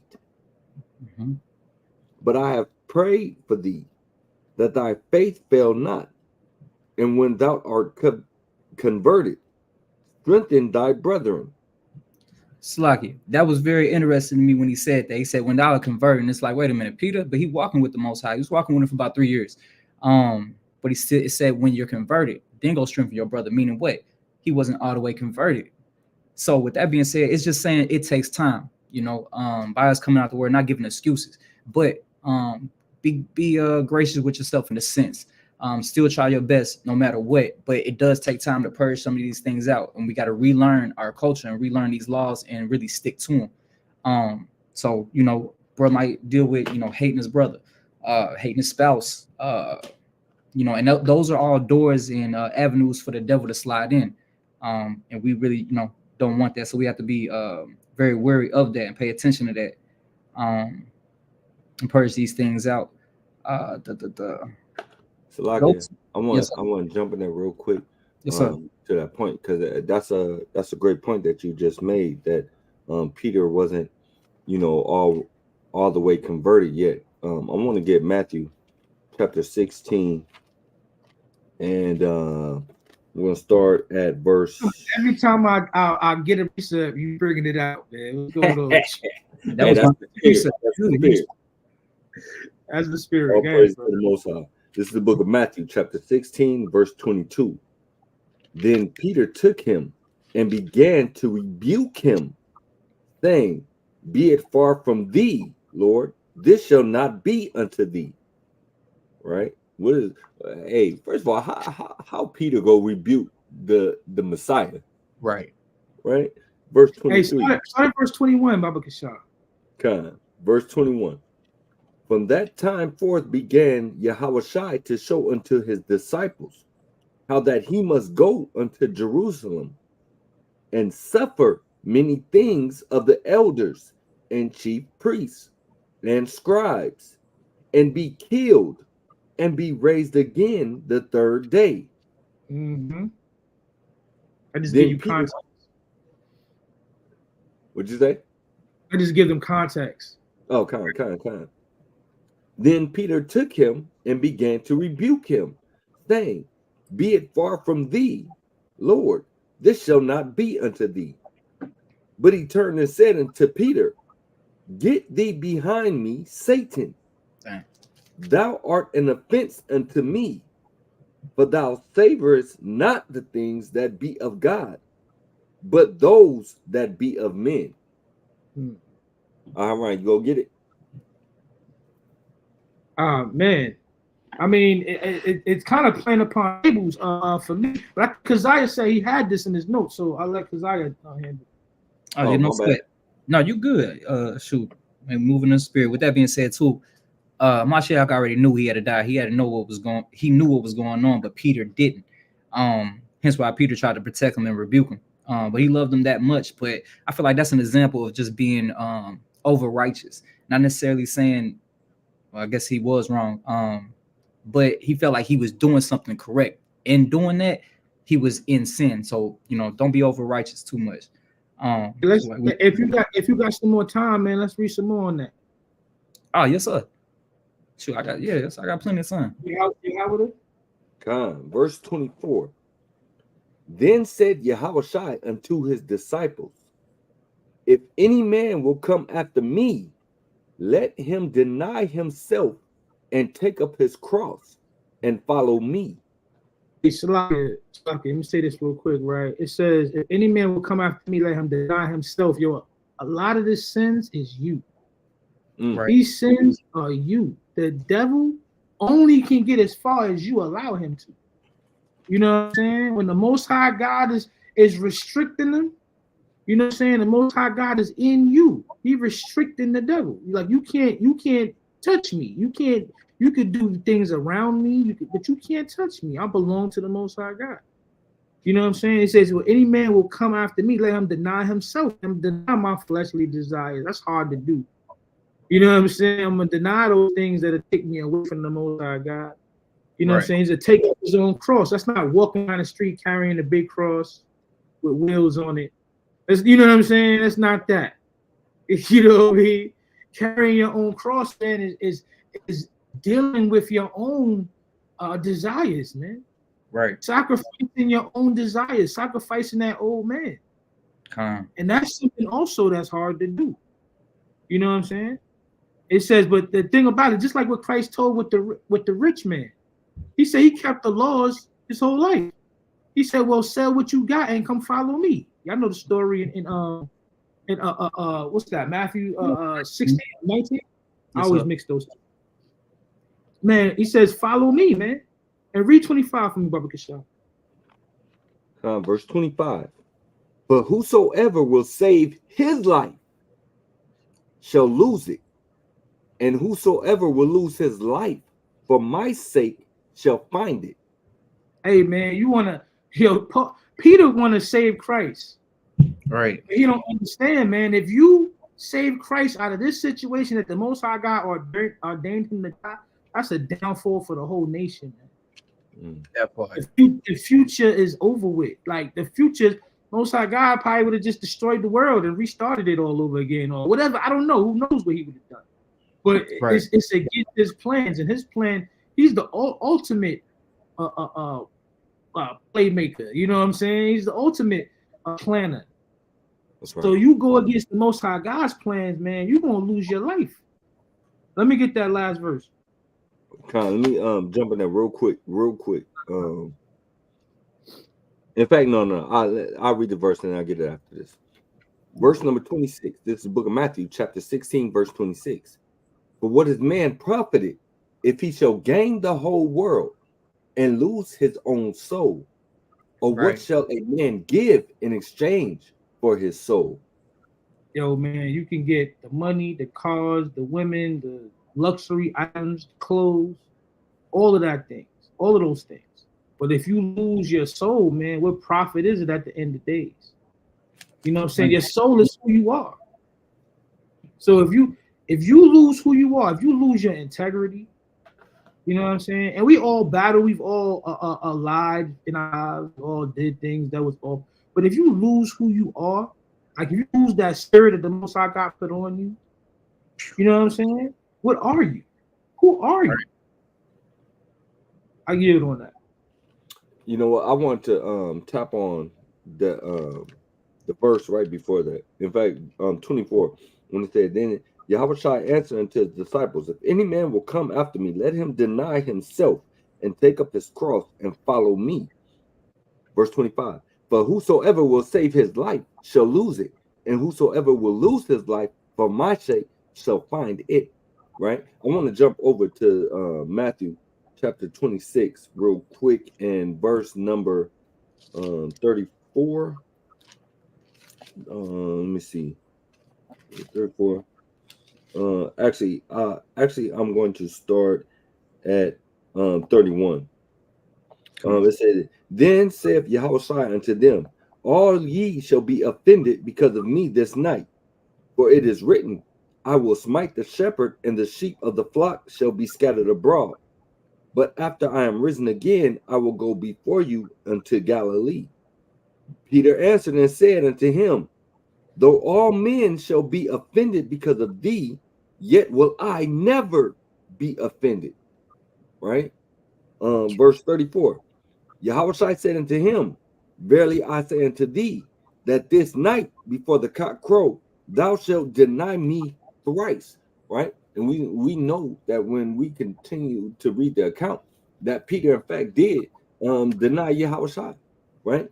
In chapter 16, what did he say? He said, whosoever shall save his life shall lose it. Hey, Peter's first concern in that moment was saving himself. Right? He did all this talking. He did all this talking about, oh, Most High, Salakia, oh, Yahushua, I never do this, I never do that, and then, go call himself rebuking Yahushua. Hey, that's why Yahushua had said, yo, after you're converted, because Peter wasn't all the way, there yet. He wasn't all the way with it yet, right? And we see that he wasn't ready to lay down his life. When it said, going on back to Matthew 16, it says, for whosoever will save his life shall lose it, and whosoever will lose his life for my sake shall find it. Peter wasn't ready to lose his life yet. When they called him out and it's like, yo, that's one of them. He was with him. He was like, no, that ain't me. He capped him down. Right? But man, I yield on that. Nah, that's them good points, and definitely good points. So keeping in mind too, Satan, he busy entering in. Let's go to John 18 and get a little bit more on Peter. With this happening, him kind of being slick out of order. Whoever get John 18, start at verse 9. We're gonna read down to 11. Ooh. I got Good, you. I'm good. The book of John, chapter 18, start at verse 9. That the saying might be fulfilled, which he spoke, like which he spake, of them which thou gavest me, have I lost none. Then Simon Peter, having a sword drawn, then Simon Peter, having a sword, drew it, and smote the high priest's servant, and cut off his right ear. The servant's name was Malchus.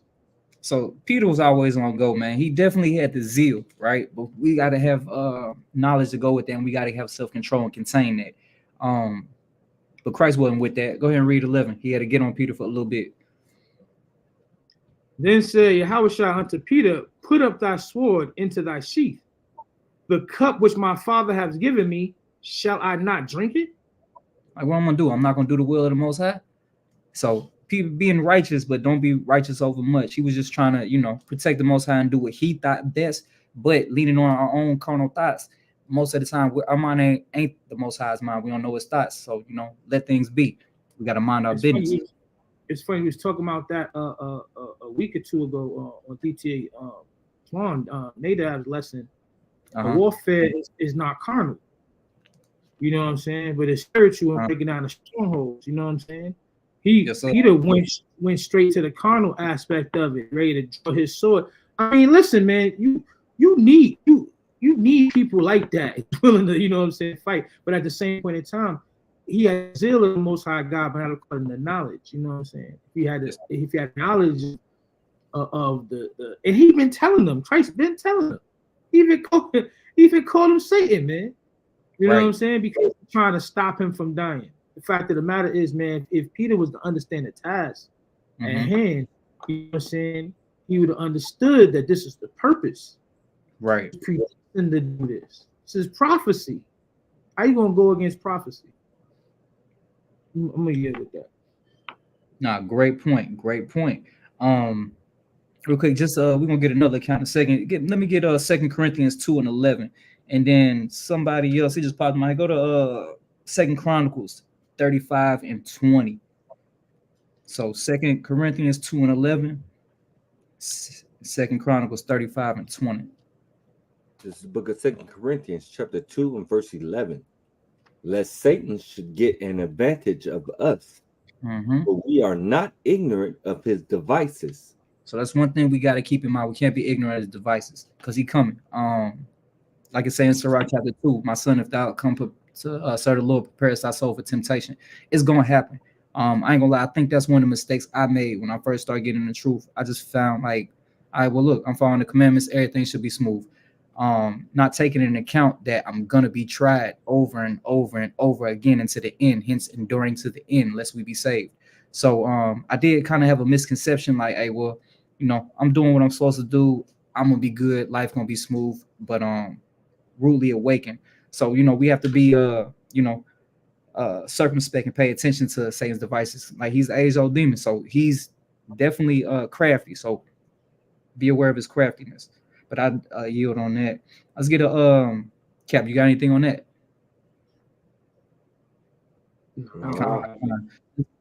Let's get a Now let's go about. We want to learn about King Josiah. We're not learn, but talk about King Josiah. And how Satan got on him. Whoever got that 2 Chronicles 35 and 20, run that, please. 35 and 20. I don't know how to wrong scripture. Yes, sir. The book of 2 Chronicles, chapter 35, and verse 20. After all this, when Josiah had prepared the temple of Necho, king of Egypt, came up to fight against Carchemish by Euphrates, and Josiah went out against him. So Carchemish is just it's a Hittite fortress on the west bank of the Euphrates River. But Josiah, King Josiah, well, he was a mighty king through and through.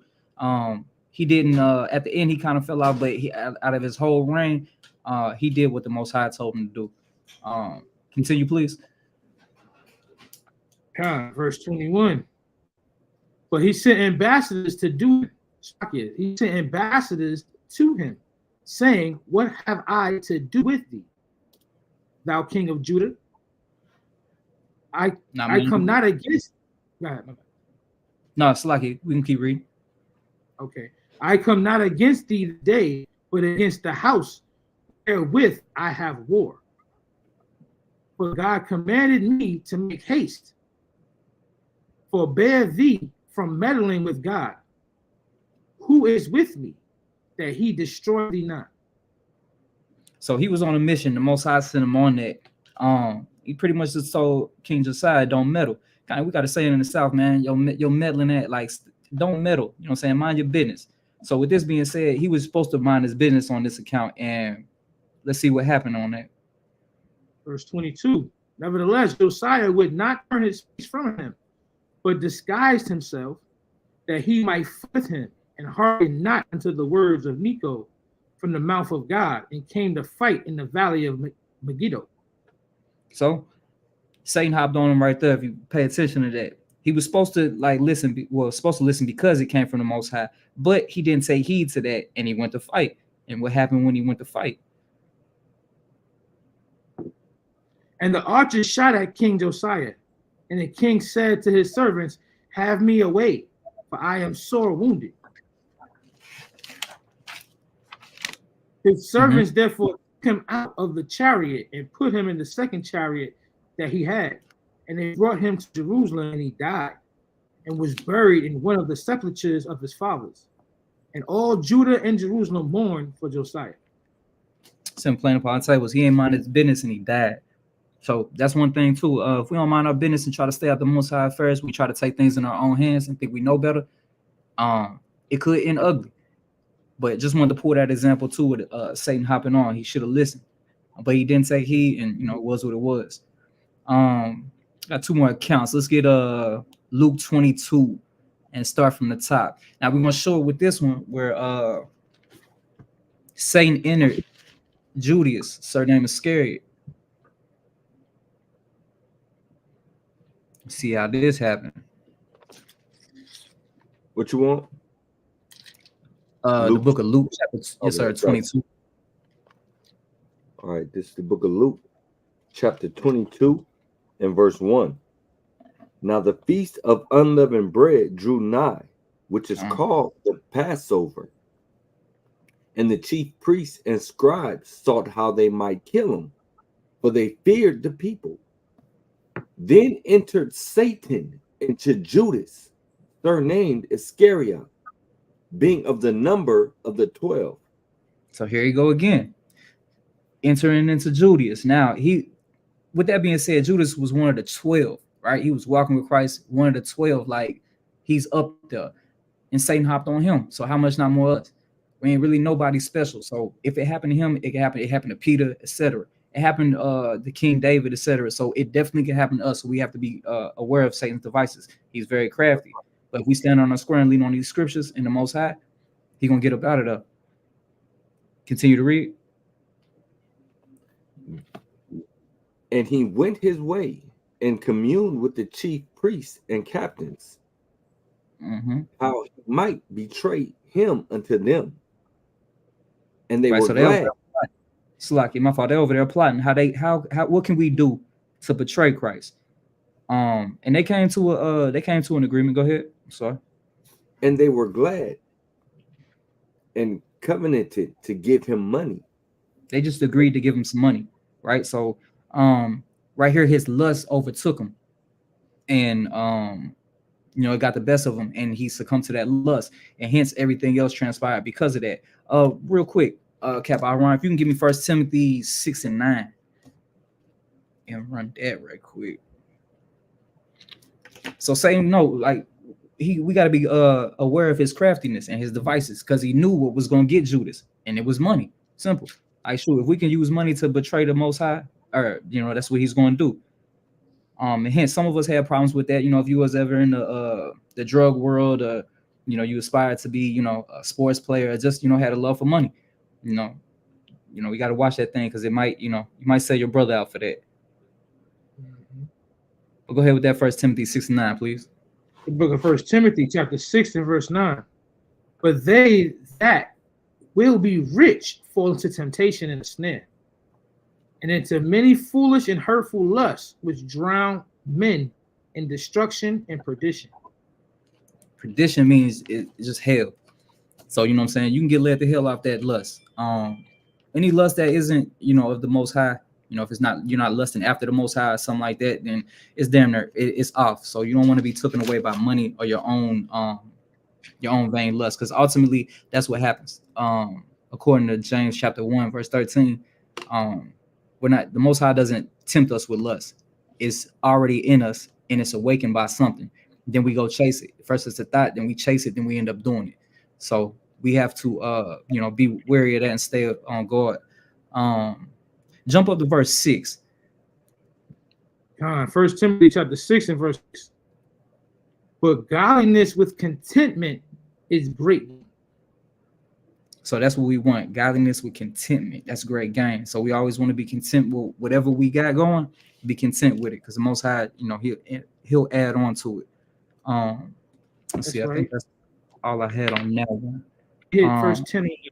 It says, verse 10 says, "For the love of money is the root of all evil, which while some coveted after, they have erred from the faith and pierced themselves through with many sorrows." So it's the love of money, be the root, because that love of money becomes an idol. Right. You know what I'm saying? And that's the root of all evil. We mentioned it earlier, Matthew 19 and 16 with the rich man, but I'm gonna drop down to verse 23, because he couldn't follow Christ because of his many great possessions. But the point is in verse 23. It says, "This said Yahushua unto his disciples, Verily I say unto you, that a rich man shall hardly enter the kingdom of heaven." You know what I'm saying? And again, I say unto you, it's easier for a camel to go through the eye of a needle than for a rich man to enter the kingdom of God. It's not that a rich man can't, you know what I'm saying? Because we understand that Abraham was a rich man. Right. You know what I'm saying? It was a lot of people that was wealthy who we can see as enter in the kingdom of heaven, but it's hard. It's literally a camel going through an eye of a needle. It's impossible for a camel to go through an eye of a sewing needle. So What is that saying?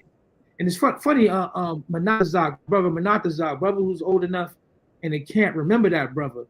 But Manatazak is the first one I heard ever teach this.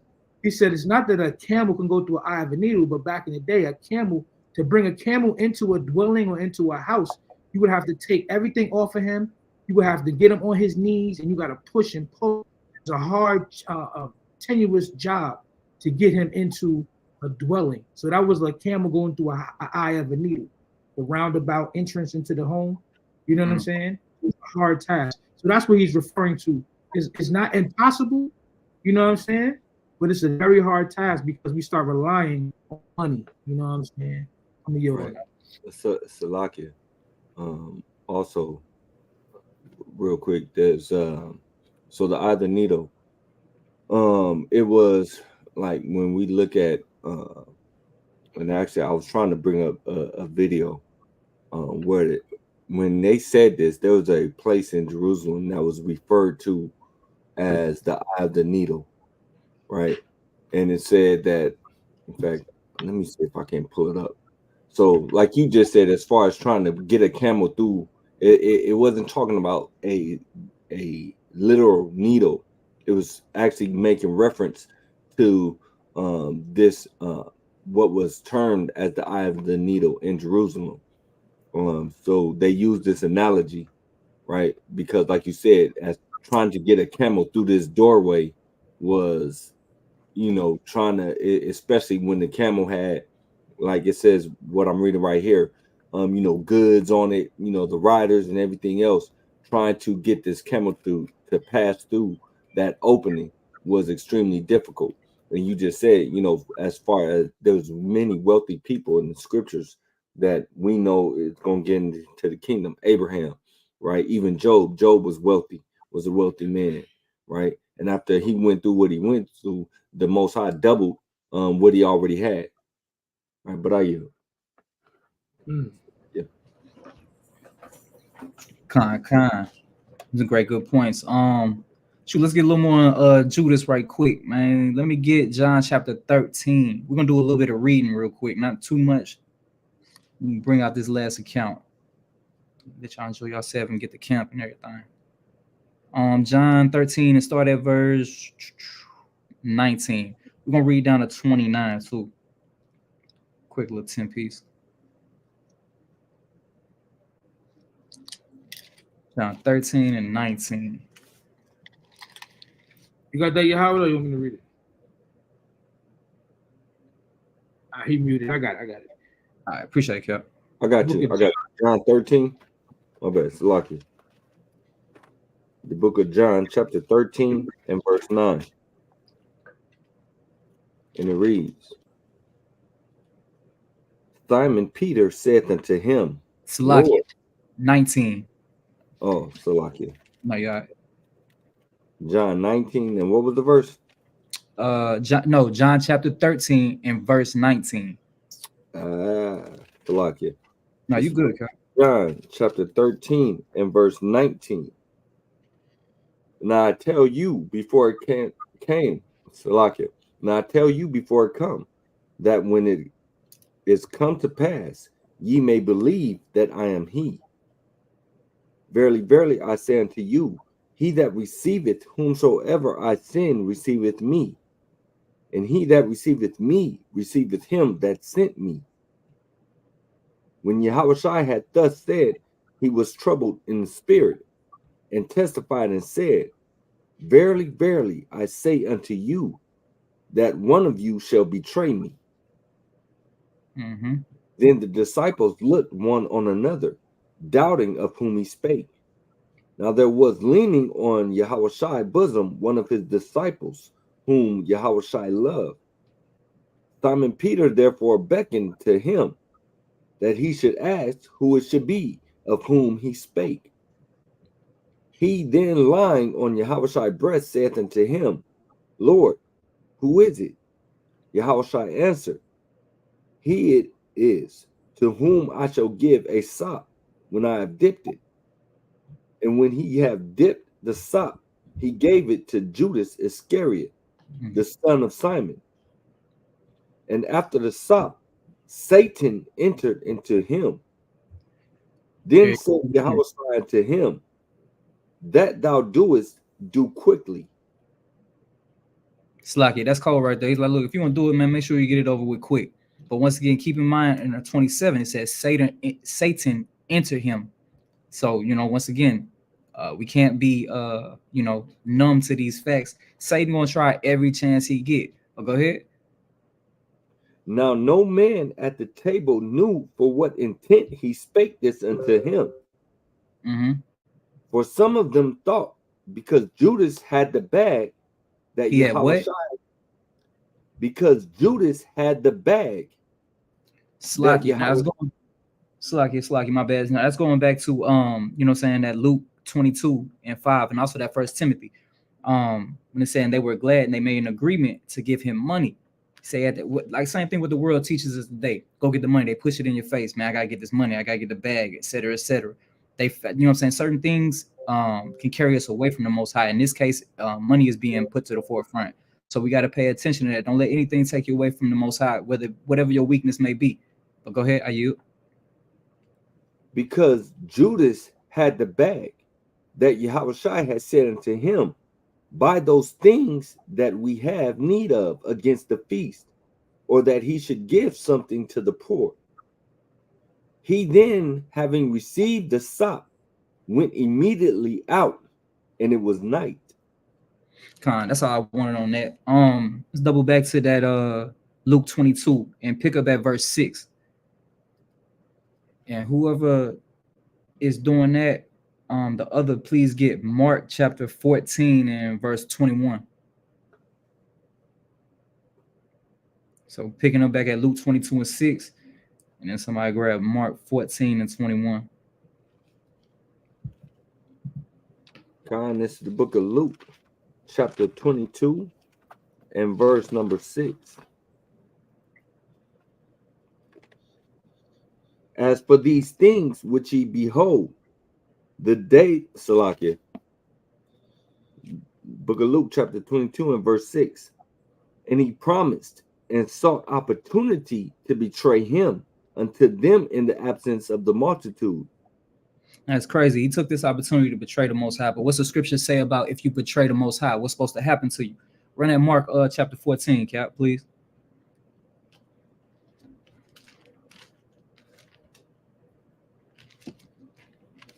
Mark 14 and 21. You're on mute. My bad, Salakia. The book of Mark, chapter 14 and verse 21. The Son of Man indeed goeth, as it is written of him. Woe to that man by whom the Son of Man is betrayed. Read that again. Woe to that man by whom the Son of Man is betrayed. And that's what Judas did. Go ahead. Good were it for that man if he had never been born. That's crazy. So you might as well not even been born if you betray the Most High. Even in a double fold aspect, or it's not the Most High, it's like his son, but even the Most High itself too. But looking at it as betraying your brothers, etc. When you do harm to one of the Most High's little ones, you do harm to him. It's like an attack on him directly. So you got to be careful, because at the end of the days, brothers is going to trade other brothers in for money, food, safety, whatever. So just know you're committing offense to the Most High as well. That's right. That's right. Hey, precept, man.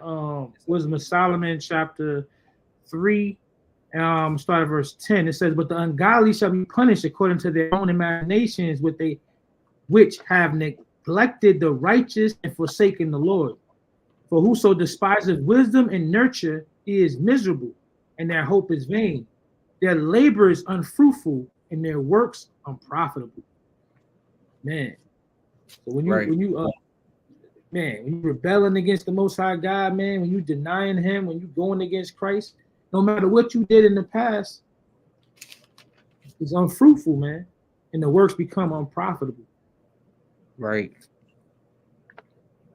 You just get a precept on I'm gonna read this real quick. It's Matthew 24 and 10, and it reads, "And then shall many be offended, and shall betray one another, and shall hate one another." Now right here, Mashiach, he prophesying, because this is to come. This is going to happen. Little stuff, and that's the way Satan can enter into, by hating one another, by seeking opportunity to gain something, whether it be safety, life, whatever. But the betrayal, that's a strong charge, and we definitely don't want to do that to none of our brothers, and we're definitely not the Most High nor his son. So always keep that in mind. We don't want to transgress against them. I got one more account, and then after that, we'll let the spirit have free course or what have you.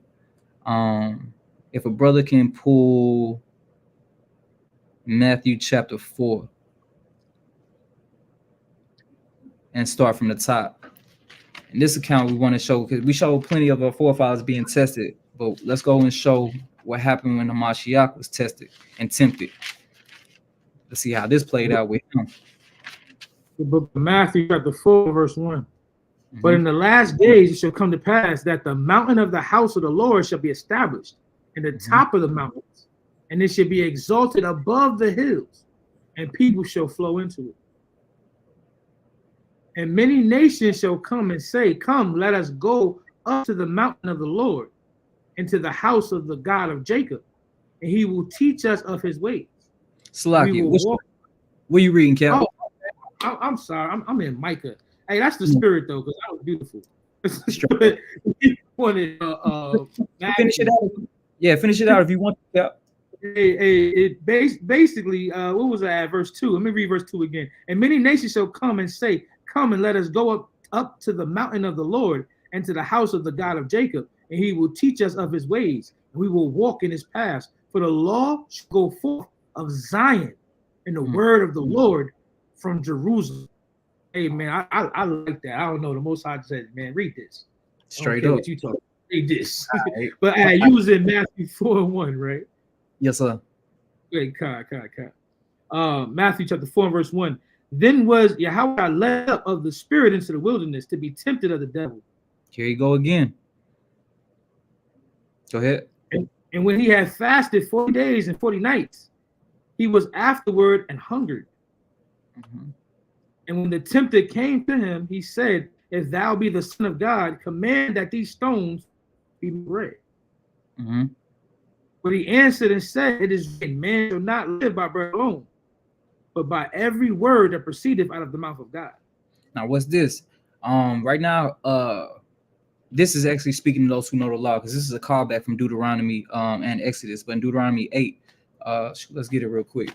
But it's symbolic to what happened to us when we were coming out of Exodus and whatnot. We was tempted, and we kind of murmured against the Most High, like, and tested him, like, dang, is the Most High with us? And he gave us food, exactly, but we did tempt the Most High by questioning his status with us.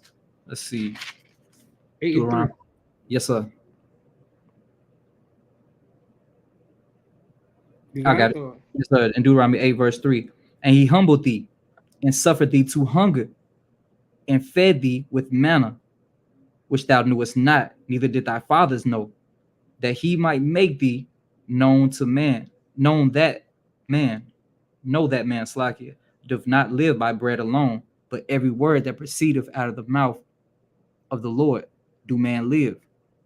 So going into that, it's not we just need food for substance. We need this word too. So meaning we need these laws, statutes, commandments, because if we don't have these, then we're not going to live. So we have to choose life. This is life. It's crazy how people look at the baptism as just being dunked in water. When all the way back then, when you was given manna, you know what I'm saying, it related to the word of God. You can't just live off this alone. Right. You got to do everything that the Most High God says that proceeds out of the mouth of God. Mm-hmm. Like I don't know. I just think that's ill how it's coincides with one another. No, that's a smooth point. Nice correlation too. Same thing. You have a shot right here. He being tested, just kind of how we was being tested back in the wilderness too, and see how we put up with that test. Being fair to we tempted the Most High. Let's see, but keep reading on that verse 5. Matthew 4:5. Then the devil taketh him up into the holy city and setteth him on the pinnacle of the temple. The holy city is Jerusalem, according to Nehemiah chapter 11. But go ahead. Verse 6. And saith unto him, if thou be the Son of God, cast thyself down. But it is written, he shall give his angels charge concerning thee, and in their hands they shall bear thee up, lest any time thou shalt dash thy foot against stone. It sounds familiar. What's Satan talking about right here, though? This is what I'm saying. He's so crafty. You got to think about. He's using scripture. Anybody know what this scripture is? What he's quoting? Psalms 91. You already know it. Yep, run that. So Satan, he's over here using scripture against Yahweh Shai. Like, that's crazy. But Yahweh Shai too smooth for that. But let's see where he's getting this from, though, real quick. Psalms 91 and 11.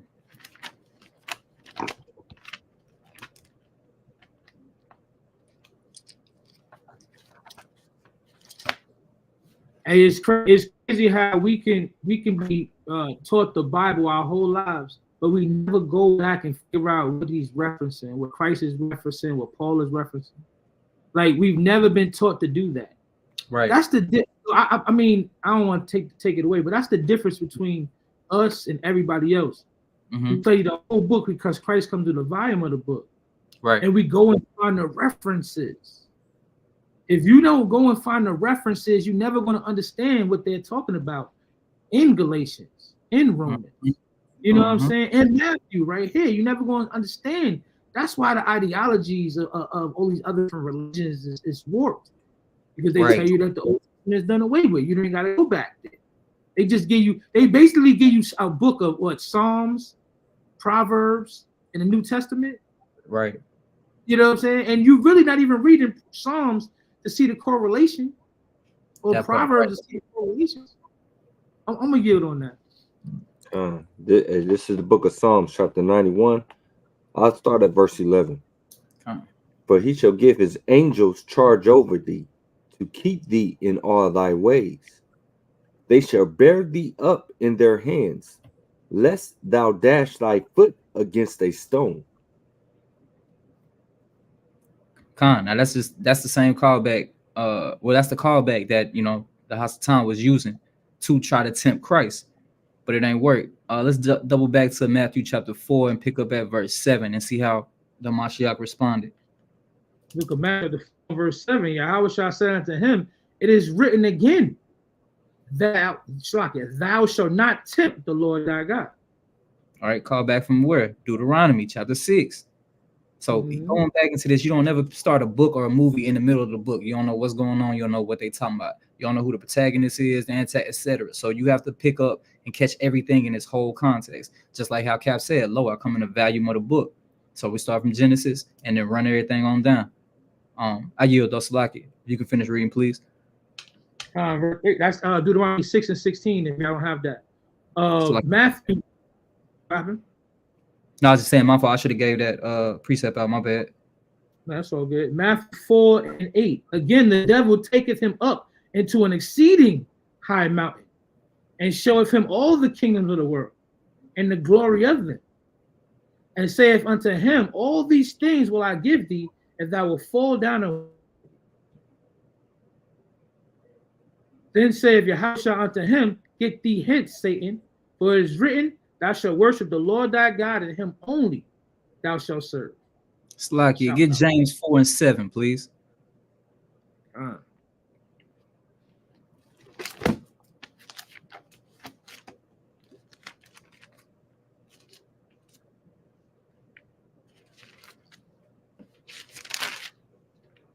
Oh, my bad.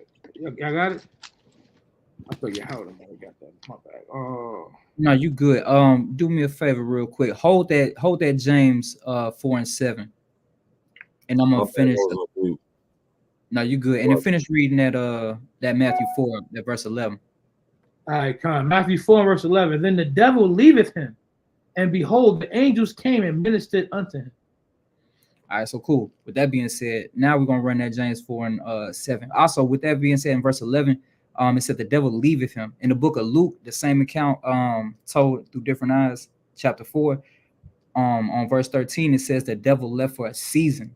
So keep that in mind too. A season, he's coming back, even though it says a little different right here, but just notice it's a season and he will be back. But go ahead to that James. Hey, Salakia, real quick in the chat, give me that precept right there, because I got it. I know these brothers got it, but give me that precept right there for that verse 10. It says, then Yahweh shall unto them, get thee hence, Satan, for it is written, thou shalt worship the Lord thy God, and him only shall thou serve. So in the chat, drop a precept. There's actually a couple in the law. So drop the precept in the chat when you find the correlation with that verse 10 for Baba Kashah. Now we can go to that James 4:7. This is the book of James, chapter 4, and verse number 7. Submit yourselves, therefore, to God. Resist the devil, and he will flee from you.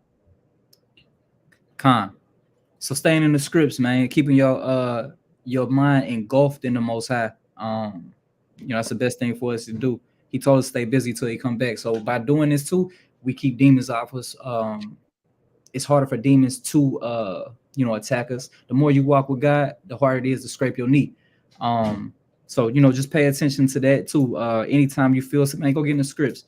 I know the other day, I was tripping. My mind was just going astray, and I started getting in the scripts and trying to further put this lesson together. I think I started like at 5 o'clock and I ended like at 12 o'clock. I'm not trying to be boastful or anything, but I'm just saying it took me away from the whole world. Like I found comfort. It was fun. It was, joyful. My family was with me. They was, cutting up, and it was just fun. It takes you away from, the world, keeps you sane, so to speak. Yeah, that's the one I had. Let me read what Anybody else had that other precept? I see one in the chat.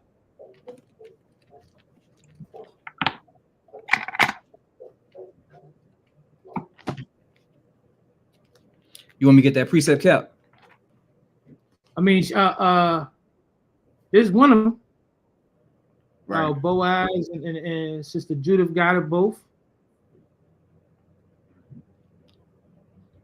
Is that it? No else is possible?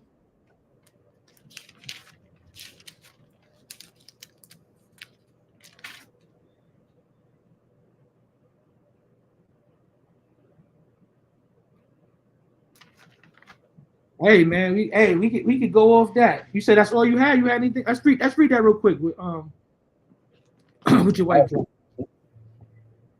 Which one should get the Deuteronomy? She dropped 6 and 13. Con. This is the book of Deuteronomy, chapter 6 and verse 13. Thou shalt fear the Lord thy God and serve him. Thou shalt swear by his name. It's like you swear by his name. Ye shall not go after other gods, of the people which are round about you. You want me to keep running, Cap? Hey, if you feel like it, I mean, hey, she dropped Exodus 34 and 14. That's right. Hey man, you're rib on it this morning. All praises. 34. But I'm not saying just this morning, but she on it with the precept that I asked for. Man, no offense taken. None offense. Yeah. All praise to the Most High. Exodus 34 and verse 14, it reads, For thou shalt worship no other God, for the Lord whose name is jealous is a jealous God. One of my favorites is Deuteronomy 10 and 12. It says, Now Israel, what does the Lord thy God require of thee, but to fear the Lord thy God, to walk in all his ways and to love him, and to serve the Lord thy God with all thy heart and with all thy soul. Yep, them good points on that. Zebulon dropped Joshua 24 and 15. 24:15. 24:15. It's the book of Joshua, chapter 24, verse 15, and it reads, And if it seem evil unto you, serve the Lord. Choose you this day whom you will serve, whether the gods which your fathers served that were on the other side of the flood, or the gods of the Amorites, and whose land ye dwell. Put as for me and my house, we will serve the Lord. It's like you but for me. Yeah, that's a determination that we all need to have at the end of the day.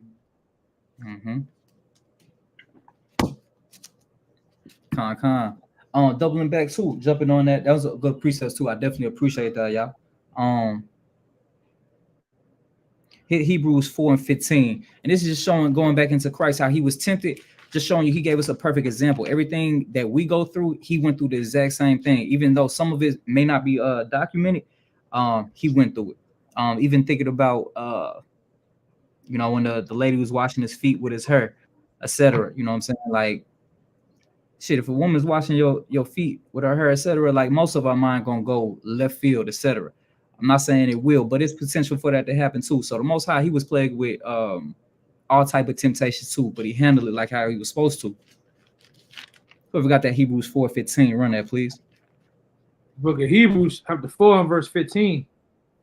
For we have not an high priest which cannot be touched with the feelings of our infirmities, but was in all tempted like as we are, yet without sin. He went through all the same thing we went through and didn't sin. He didn't succumb to the flesh, none of that. He left us a perfect example that we should follow. Now, shoot, on another note, thinking about this, how many demons you think you got, Cap? Hey man, I'm battling. Everybody, I'm battling a few. I'm battling a few. I can't say that. I can't say the exact number. I pray that they dwindling. That's for sure. And I wasn't trying to put you on the spot, OG. I definitely wasn't, but just trying to bring things into perspective real quick. Let's go to Mark chapter 7, and we're gonna start at verse 21 and put some things in perspective real quick.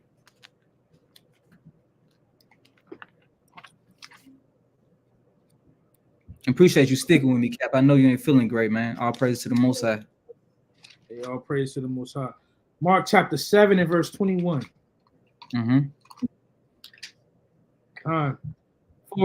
For from within, out of the heart of men, proceedeth evil thoughts, adulteries, fornications, and murders. So, like, I'm gonna count with you while you read. So that's evil thoughts. We got 1. For within, out of the heart of men, proceedeth evil thoughts. 1. Adulteries. 2. Fornications. 3. Murders. 4. Thefts. 5. Covetousness. 6. Wickedness. 7. Deceit. 8. Lasciviousness. 9. An evil eye. 10. Blasphemy. 11. Pride. It's a tough one. 12. Foolishness. 13. 13 demons that we deal with on average. This isn't, putting this isn't adding other things too, but 13 demons we deal with on average. Now, thinking about that, and I'm not trying to be funny or anything like this, but then we got some brothers and sisters dealing with homosexuality or sodomite spirit, which that's a very tough one in itself, and I'm definitely not making light of that, nor trying to be undermining. Go to Romans chapter 1 and start at verse 25, because these are just the average we deal with. But brothers and sisters that deal with that homosexuality spirit or sodomite spirit, they tend to deal with a little bit more than normal. Let's take a look at that. The book of Romans chapter 1 verse 25. Who changed the truth of God into a lie and worshipped and served the creature more than the creator, who is blessed forever. Amen. So you can read about that in First Maccabees chapter 1, about them changing certain things. Start at 46 on down. But go ahead, Cap. Verse 26. For this cause God gave them up unto vile affections. But even their women did change the natural use into that which is against nature. Right. And likewise also the men, leaving the natural use of the women, burn in their lust one toward another. Right. Men with men working that which is unseemly. And receiving in themselves that recompense of their error, which was meet. Right. The Most High gonna pay us back for that, man. We don't want to do none of that. So if brothers and sisters are dealing with that spirit, you know what I'm saying? They will definitely pray for you. You got to fast. I try to get around some strong brothers and sisters, man. Because we do understand nothing new under the sun. So we understand our people do deal with these things, and we want to help our people as much as we can. We don't want to none of our brothers and sisters lost. So if a brother and sister come to you with that spirit, because a lot of times you got to think about, we commanded to bring the laws and statutes to all of our people, and most of the time we'll see a brother that's soft, and it's kind of just like, I don't even want to talk to this nigga. He he just a little too, but we still have to bring, because he might not hear from somebody else. Then we are apt to teach, so we do understand how to talk to him with love and not upbraid him, etc. Like, hey, you believe in the Bible, it's certain ways to do it. So we want to be conscious of that. But go ahead, Cap. 28. Are you reading on that? Okay, come on. Was that Mark 7 and 28? No, sir. Back to Romans still. Continue. My bad. No, Romans 1 and 28. Yes, sir. I'm holding many things right now. And even as they did not like to retain God in their knowledge, gave them over for a reprobate mind to do the things which are not clean. You unprincipled. You're just void of judgment with that reprobate mind. And you notice too, they didn't like to keep God in their knowledge. So pretty much anything they can do, it's like, let me get my mind off this by dealing with a bunch of pleasure and becoming too worldly and dealing with things of the world. Verse 29. Now look, here goes the point that I wanted. So the brothers and sisters dealing with this type of spirit deal with a lot more than the other ones. It's still a lot, but we dealt with 13 demons on average. Now we're dealing with in this spirit too. Let's see how many spirits brothers and sisters deal with. Romans 1 and 29. Being Yes, filled with all righteousness, 1, fornication, 2, wickedness, 3, covetousness, 4, maliciousness, 5, full of envy, 6, murder, 7, debate, 8, deceit, 9, malignity, 10, whisperers, 11, backbiters, 12, haters of God, 13, despiteful, 14, proud, 15, boasters, 17, inventors of evil things, 18, disobedient to parents, 19, without understanding, 20. That's tough. covenant breakers, 21, without natural affection, 22, implacable, 23. unmerciful. That's 24 demons. So you added on what? 11 more demons dealing in that spirit. That's tough.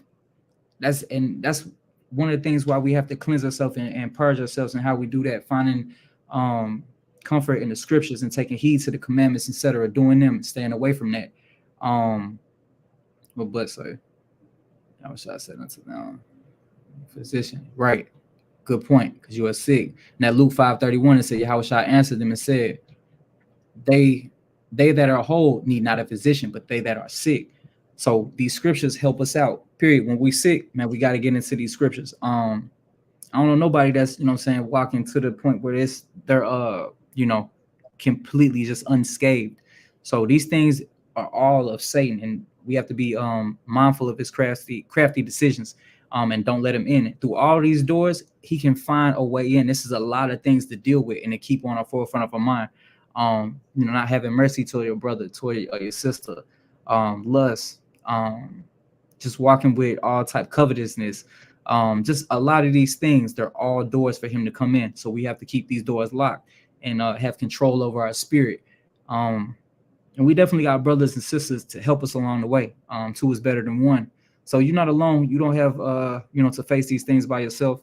Like I said, you know, be circumspect who you talk to. If you are going through it, you know, find somebody that, you know, you can talk to, that you're comfortable with, that won't necessarily, I want to say spill your secrets, but is a good counselor. You want to tell you what the scriptures say, you know, correct you in love, you know, not hide their face from you. And if you need them, you know what I'm saying, that your brother or sister, you can lean on them. That's the whole point of all of us being in this walk. We're not alone. So don't ever feel that way. Because usually then you try to separate yourself. And now I think about that. Let me get Jude 1 and 19, please. I wanted to read something real quick. Yes, sir. Take off. Real quick. Hey, you see the elevation, right? You just read the first ones you read was how many? 12? 13. 13. And then you went to what, like 17 or something like that? It was 23. 23. And man, that's crazy. I go back to Proverbs, and the thing about it is the demons just keep coming more and more. Yeah. From different angles, different names, they present themselves in different attire. You know what I mean? The book of Proverbs, chapter 6 and verse 16, it says, these 6 things that the Lord hate. Yeah, 7 are an abomination unto him: a proud look, a lying tongue, hands that shed innocent blood, an evil heart that deviseth wicked imaginations, feet that be swift in running to mischief, a false witness that speaketh lies, and he that soweth discord among the brethren. Hey man, it evolves. A lot of the sins that you had already quoted, or we already read, in these things. The wicked imagination covers a lot of different things. You know what I'm saying? But the fact of the matter is, the more you let in, the more you keep coming. What does it say? The man who left out the house, he came back to the crib with 7 more demons, wicked than before. I'm misquoting it, but the point of the matter is, the fact of the matter is, though, man, these demons are evolving. They're coming at you different angles. They taking different forms. You know what I'm saying? And we all got to be circumspect. Yeah, what you say you wanted? Nah, and that was a good point too, Cap. Appreciate that. Jude 1:19. Jude. And this is just going adding on or driving the point home too that we're not alone. So don't separate yourself or feel like you can't come around. We can't judge nothing too early. You know what I'm saying? Unless you repent and the Most High forgive you. So don't feel bad. Don't feel well, definitely feel bad about the sin and all that, but don't separate yourself to the point where it's just like you're on an island and you're by yourself. Because with that usually happens, that's the beginning and the end, and the spirits took from you. Go ahead, Cap.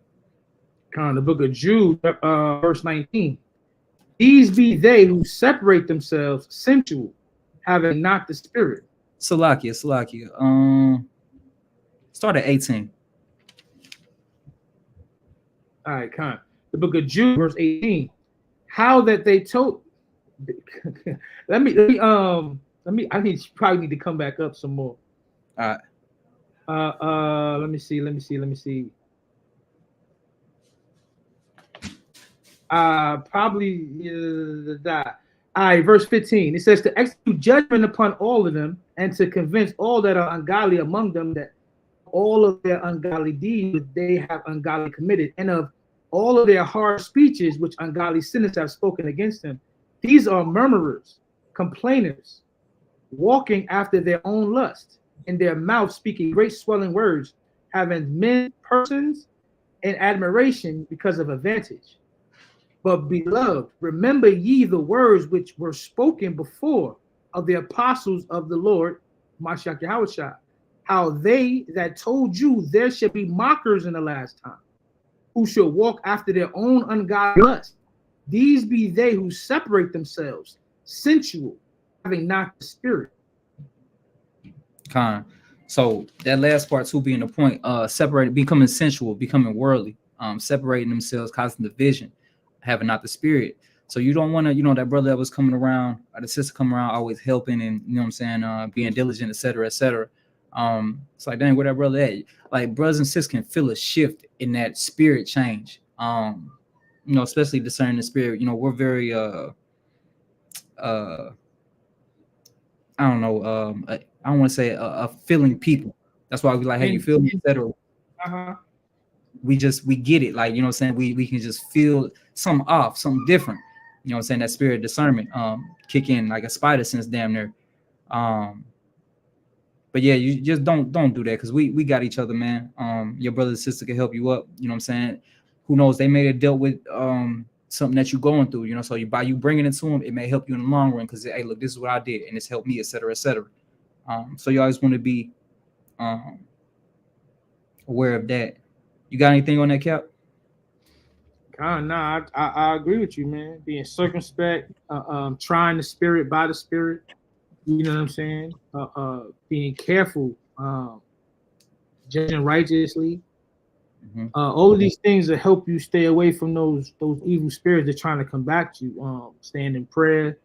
I'm gonna say it, even though I haven't done it in a minute. I'm fasting. I gotta be real. I haven't been fasting like I should. We gotta fast, man, because some of those demons, some of those spirits don't go out without fasting and prayer. You know what I'm saying? So, yeah, man.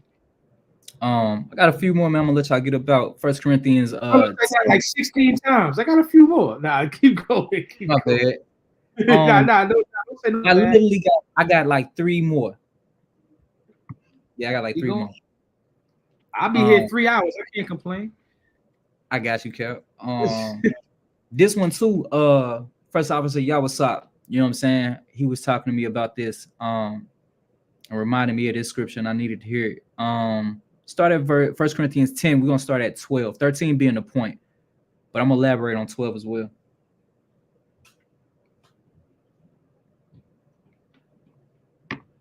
My bad. Say that one more time. Are you good, King? 1 Corinthians chapter 10. We're gonna start at 12 and 13. 13 being the point, but I'm gonna elaborate on 12 as well. 1 Corinthians chapter 10. Yes, sir. Verse 12. Therefore, let him that thinketh he standeth take heed lest he fall. Now, with that being said, don't think that you're somewhere to the point where you're untouchable, because then you fall. When you think like, hey, I'm good, I've been doing this, but Satan licking his chops, Jack. He waiting on you to, trip up, because you're not being diligent then, and then you're complacent. But go ahead. Hey, real quick, let me read up a little bit on this. You can read all the way up, but I want to read to it. It said, now all these things happen unto them for ensamples, basically examples, and they are written for our admonition, upon whom the ends of the world are come. I brought that out to say that all of the stories that you read, all of the things that you brought out, is supposed to be an examples for us to read today. And what they went through, Christ went through that. He offered Christ the world, all the governments and power seats of the world, and Christ turned them down. Now I'm only going to serve the Most High God. You know what I'm saying? Peter offering, to save him, to go to war, to fight for him. You know what I'm saying? He says, nah, man, I got to serve the Most High God. So all these different things, man, even the things Job went through, all the different things that we done went through as a people, as a nation, they're examples for us. So I just wanted to bring that up. Good point. Read verse 12 again. It says, wherefore let him that thinketh he standeth take heed lest he fall. Verse 13 says, there have no temptation to you, but such as is common to man. This is common. Salaki, this is common. Everybody, that's why I said when you're going through something, it's common. Don't think you alone. Just like, man, dang, Most High just ain't dealing with me, and dang, all my brothers, they righteous, and you know what I'm saying? That's motivation, and you definitely want to use it, but it's common to man. You just don't want to fall into any heaviness of the mind. So it's common, and we got to fight. Simple.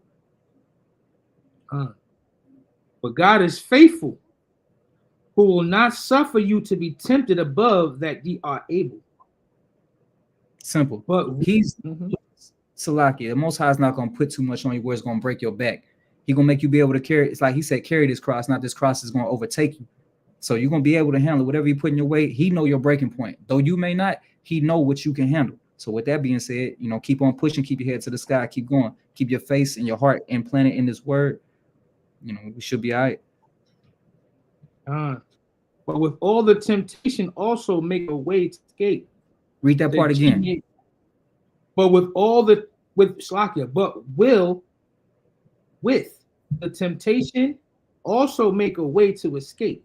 He always gonna give us a way to escape, whether it be that you were finna do something back in the world or something, even now, and then a brother call you or something, you like, dang, he right in the middle of it. And it's just like he just make you think. He always give you a way out. No matter what, you just got to peep that spiritually. It's always going to be a way out.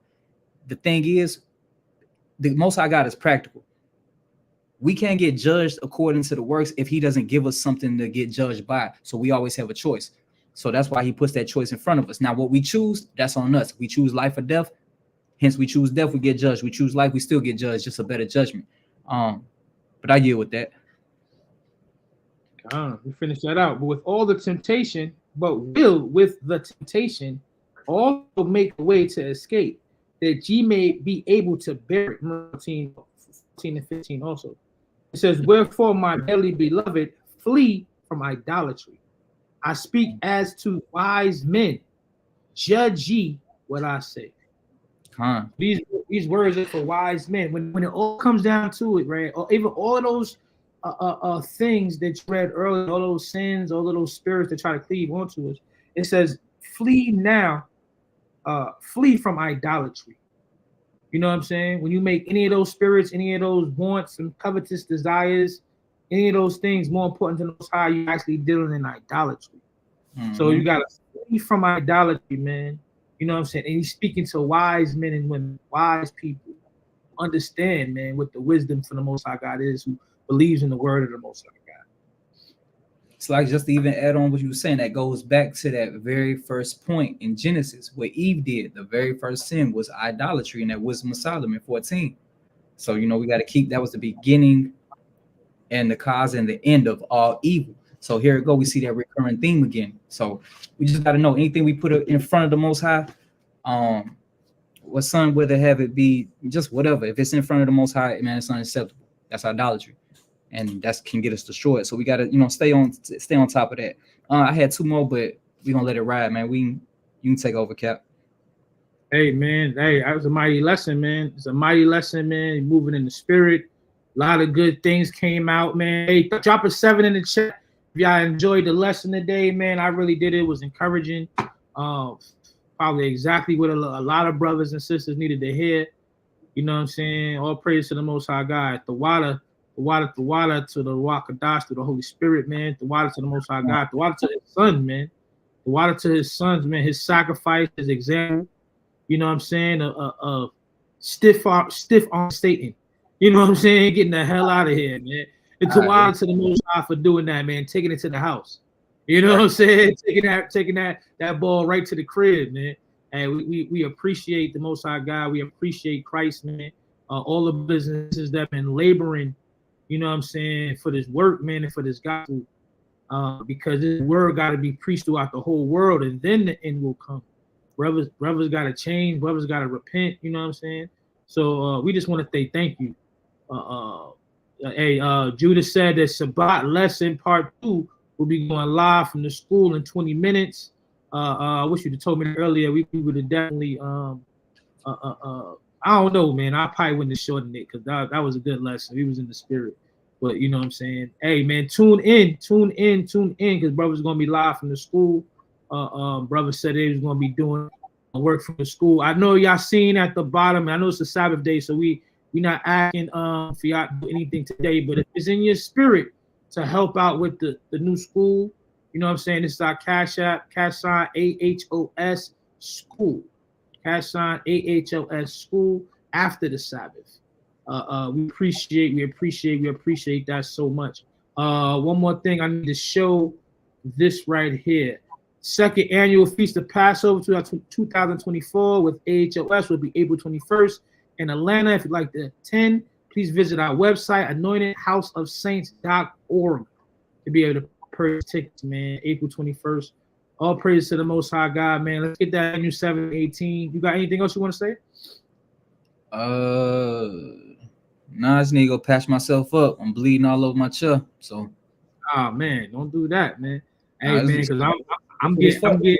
Hey, listen, man, I cut it times too, man. I've been bandaging myself up, man, over here. But hey, man, we thank you.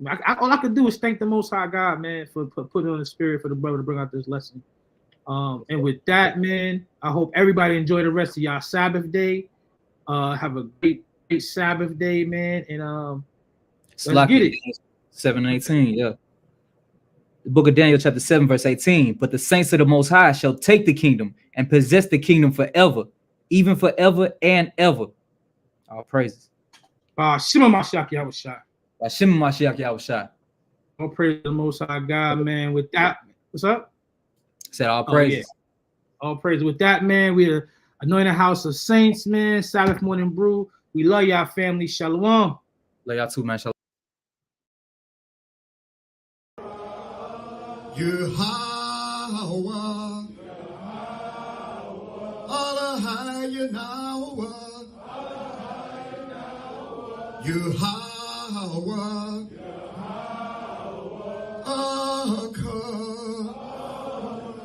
Shemai, Yasharallah, Yehovah, Allah Yahweh, Yehovah, Yehovah,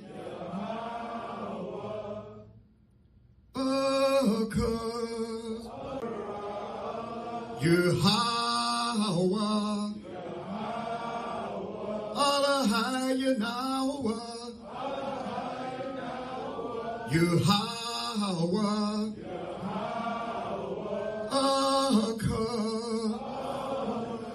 Shemai, Yasharallah, Yehovah, Allah Yahweh, Yehovah,